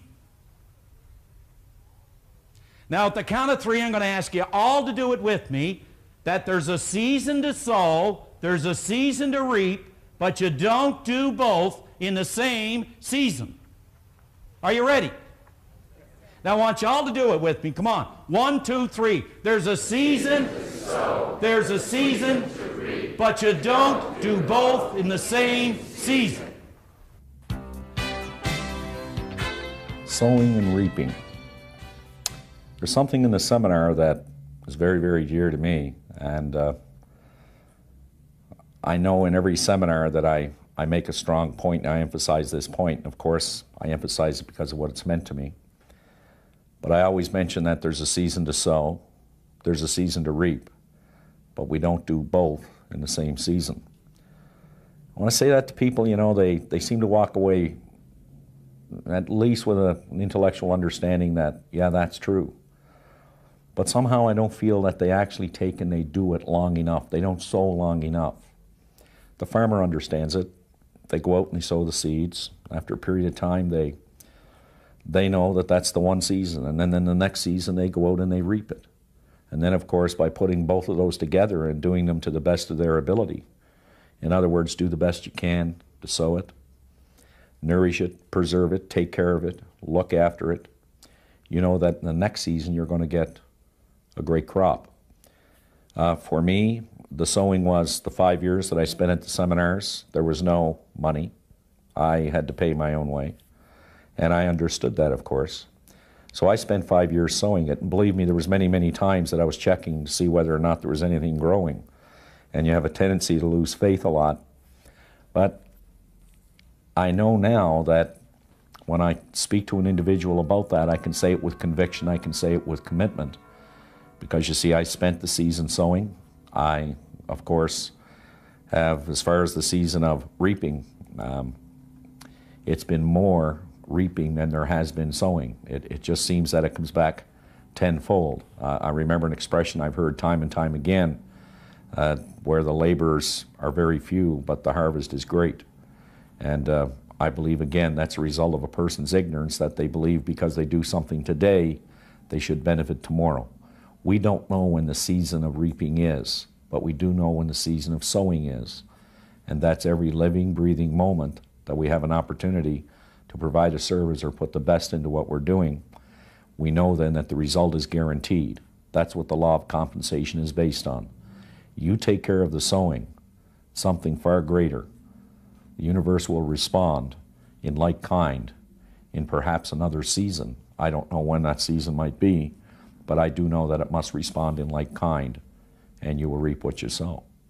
So that's been very important to me. We can reason, I said, two ways. We can reason inductively and we can reason deductively. Do you know the moment that you begin to entertain a new idea, if your conditioning is evaluating that idea, you may reject that idea only because of your old conditioning. But chances are even good that a person who has experienced a lot of good results in their life, when they're presented with a constructive idea, their conditioning will evaluate that idea as a good, constructive idea to move on to another dimension in their life. Think about it this way. Inductively, we have the ability to gather what is called facts. I'm going to give you a good example. There was a man one time who took a $5 bar of iron. And with that $5 bar of iron, he started to really think, what can I do with it? Well, what have they done with it so far? Well, they use it as a paperweight. They use it to keep a door open. But he started to really think. He was using his inductive factor, his critical factor, his logical factor, his creative nature. He was using that to figure out, what can I do with this $5 bar of iron? In other words, he was thinking. And he started to put some facts together as to what he could do with this $5 bar of iron. That's what he found. He found a way to make kitchen cutlery by using and gathering facts and gathering information and bringing from the spiritual plane by bringing thought. The greatest power in all creation, power of thought. And he started to pull in these thoughts to figure out, what can I do with this $5 bar of iron? He found a way to make kitchen cutlery. And he sold it for $250. But someone else came along, and they gathered one more piece of information. They started to gather a little more information. I can do something more with that $5 bar of iron. And they arrived at a premise. What's a premise? It's an idea. Science approach every subject with an idea or the premise that there is an answer. He approached the new idea with the $5 bar of iron that there was a better thing to do with it than kitchen cutlery, and he found it. And he made balance springs and put them in your watch. And he sold it for $250,000. I want you to think about you as a $5 bar of iron. Really stop and think about you as a $5 bar of iron. Because you see, if you're not thinking, you are going to leave your mind open to a world of conditions and to a world of circumstance. You will be totally deductive to why something won't work, to people who say it won't work, to all the adversities that are going to go wrong, to the economy and to everybody in it. You'll become totally deductive to the fact that it won't work. That's going to happen to us from time to time. But if you're not thinking, then your mind is idle. And Napoleon Hill will say right in that book, Think and Grow Rich, this is what he said. He said, the idle mind is the devil's workshop. You've got to specifically stop and think about almost every idea that's presented to you. Is it something that will enhance my life? Rather than becoming totally deductive to it. Let's see how well you remember that. Would you just take your hand like that once more? Let's see if you remember it. And just take it and place it on your cheek like that. Now, where's your cheek? Oh, some of you were going right along with me there, weren't you? All right.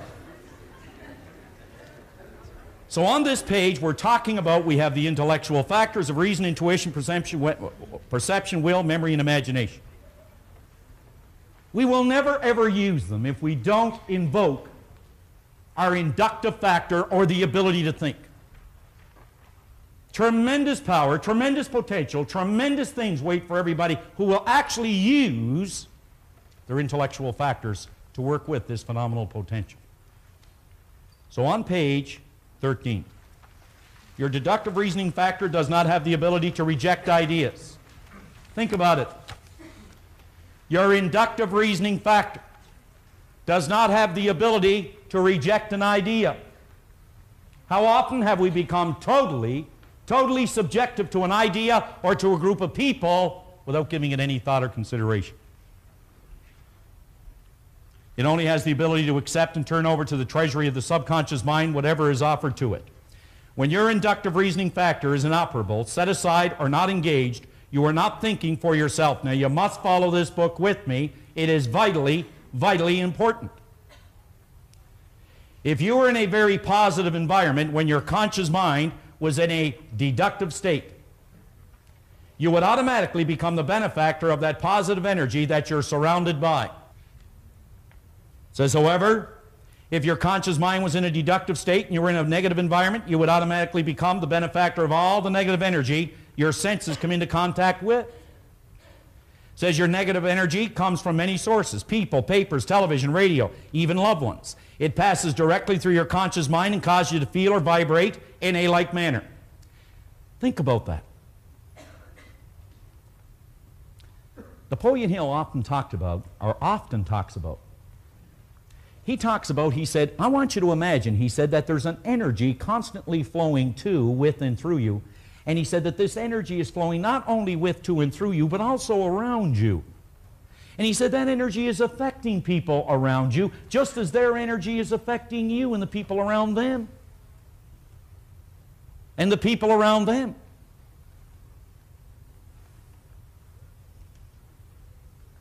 A person who is continually in a negative environment and whose consciousness is deductive will very quickly become a product of that environment. What is meant by if their consciousness is deductive? In other words, if your belief system lends itself to persisting no more than a day, and you are around people whose consciousness will not persist any more than a day, the chances of you ever changing that persistence and staying in that environment are not very good. Are not very good. Let's go to the next page.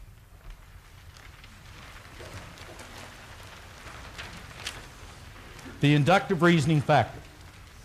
At the top, your inductive reasoning factor is your thinker. It is referred to in some circles as the critical or analytical factor. This is the part of your personality that actually separates you from all the rest of the animal kingdom, and it gives you dominion over your world. Do you remember something over there in Genesis 1:26? What did it say? You were given dominion over what? The fowl of the air, the fish of the sea, and everything that creepeth on the earth. Do you think they referred to everything other than your results? Did they mean, Dan, everything but your income? Did they mean everything but your happiness? Did they mean everything but your health? We don't have time to go into the story, but I can tell you a story about health just as far as my own, my own family is concerned, about Maureen, who was very, very ill at one time. But she refused to give in to a life-threatening illness. She wouldn't become deductive to the fact that she could not become healthy again. She thought of all the reasons why she could, and all the reasons how she was going to. And she would not listen or permit anyone who suggested anything remotely different. Anything remotely different than what she wanted to be, what she wanted to do, where she wanted to go. She wouldn't accept it. She wouldn't accept it.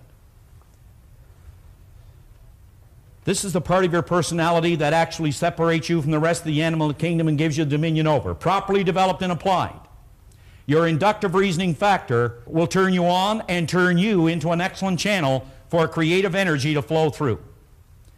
At the present time, presently, you are vibrating in a notion of magnificent thought and energy. We'll be getting into that a lot more tomorrow. But I want you to imagine yourself for a moment, if you could. Just stop and think. Like, just close your eyes for a moment. Go ahead and do that. Just close your eyes. Everyone close their eyes. And just imagine yourself living in this ocean of motion. Just imagine it, picture it. You see this tremendous, tremendous mind stuff, an intelligence, if you will. Just imagine it. You're plugging into it. Right now you're doing that. You're plugging into it. And you are drawing from it right now. As you stop and think, as you can see it, you are actually drawing from it, pulling from it. Do you know that of all the good of this universe were poured over each person in this room, the only amount of that good that you can have is yours only by right of your consciousness.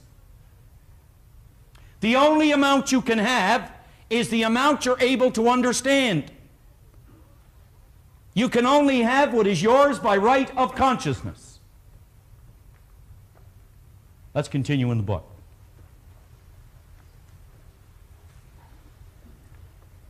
When these thoughts are brought together,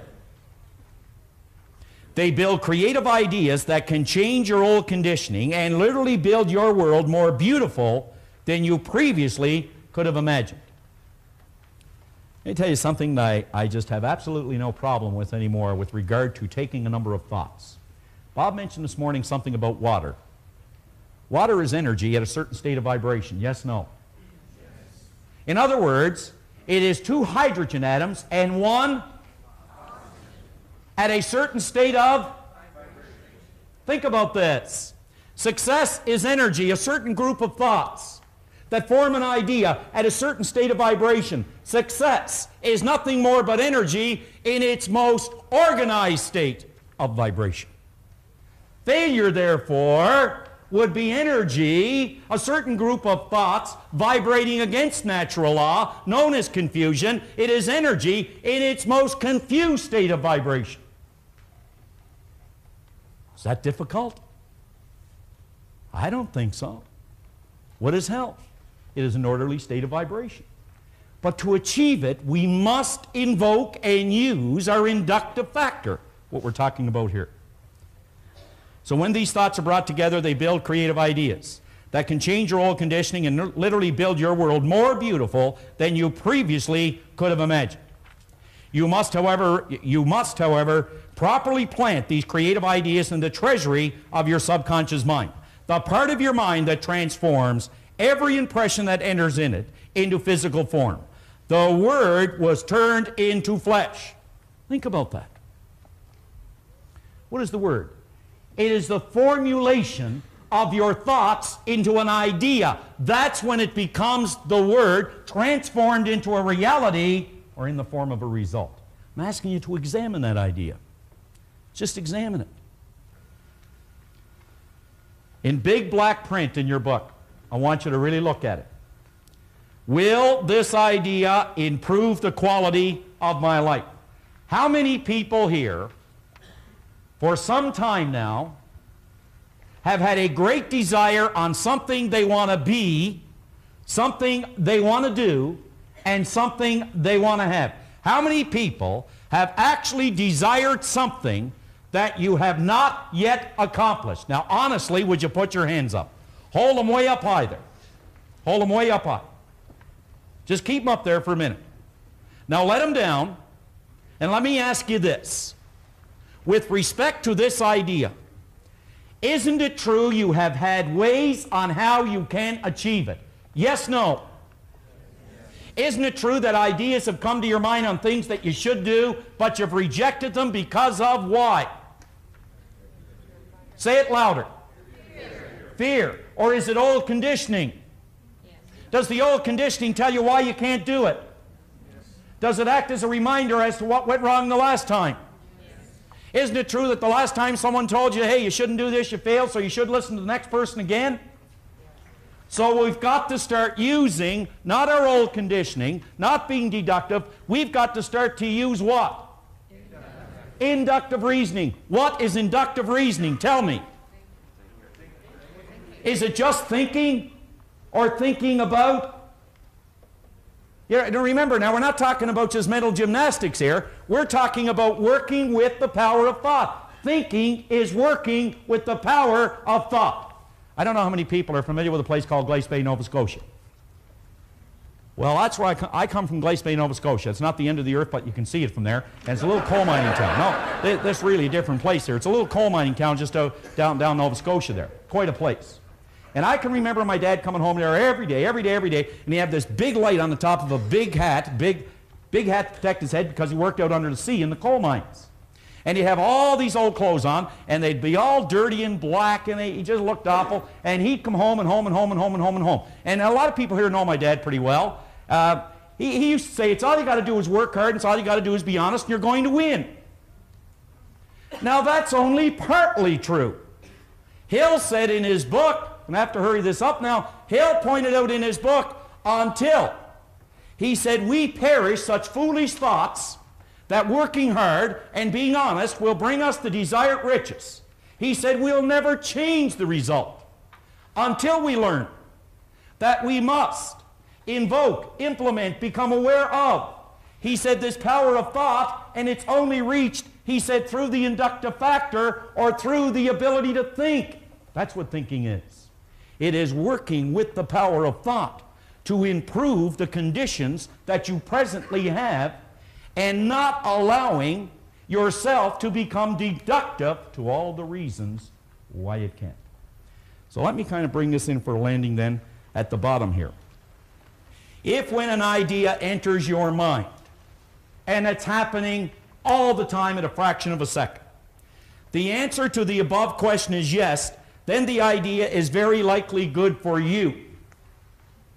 Will the ideas that you have held that enter your mind from time to time on how you can achieve a desire, The next time that idea enters your mind and you say, will this idea improve my life, you've got to act on the idea. There's a gentleman I talked to at lunch down here. I hope you're listening. Hope you're listening. Over on page 15, quick exercise. John Canary made reference to page 15 and 16 in your action planner. They're vitally important pages. It's absolutely essential that you answer these questions, go over them, and really think. What we're doing is looking at where we are in our life right now financially. Let me touch on a couple of the questions. In your present position, how much money do you earn? How much have you earned up to this point in your life? If you converted everything you owned into cash and paid any outstanding debts, how much money would you have? Now, there's a couple of questions here that frequently raise questions in our seminar. Do you think any person is worth $1 million a year or more? And there's another one by George Bernard Shaw, and we're using this within the context of earning money, where he said it is a sin to be poor. Do you agree with Shaw's statements? Now, consider this for a moment. If money is reward we receive for service rendered, and we render a lot of service, it would necessarily follow that we would be worth a lot of money. And if we keep in mind that money is a servant and you're the master, and that you can extend the service that you render far beyond your own physical presence if you have enough money, I think we will realize what George Bernard Shaw said was accurate. It is a sin to be poor. If we haven't got much money, we're just not rendering much service. And I think the greatest is the servant. Answer those questions accurately. And realize this, if it doesn't look too good, that's not bad. At least you know where you're at. And as we get into the next part of this program, we can show you then how to get to where you want to go. Remember, I pointed out it's absolutely essential that you have a goal if you're going to get the best out of this program. And at the end of the first cassette that you had, we give you a suggestion of possibly a trip to one of these paradise islands. How about a new automobile? Would you like a new automobile? If you could have any kind of car you wanted, what would you have? Pass the torch.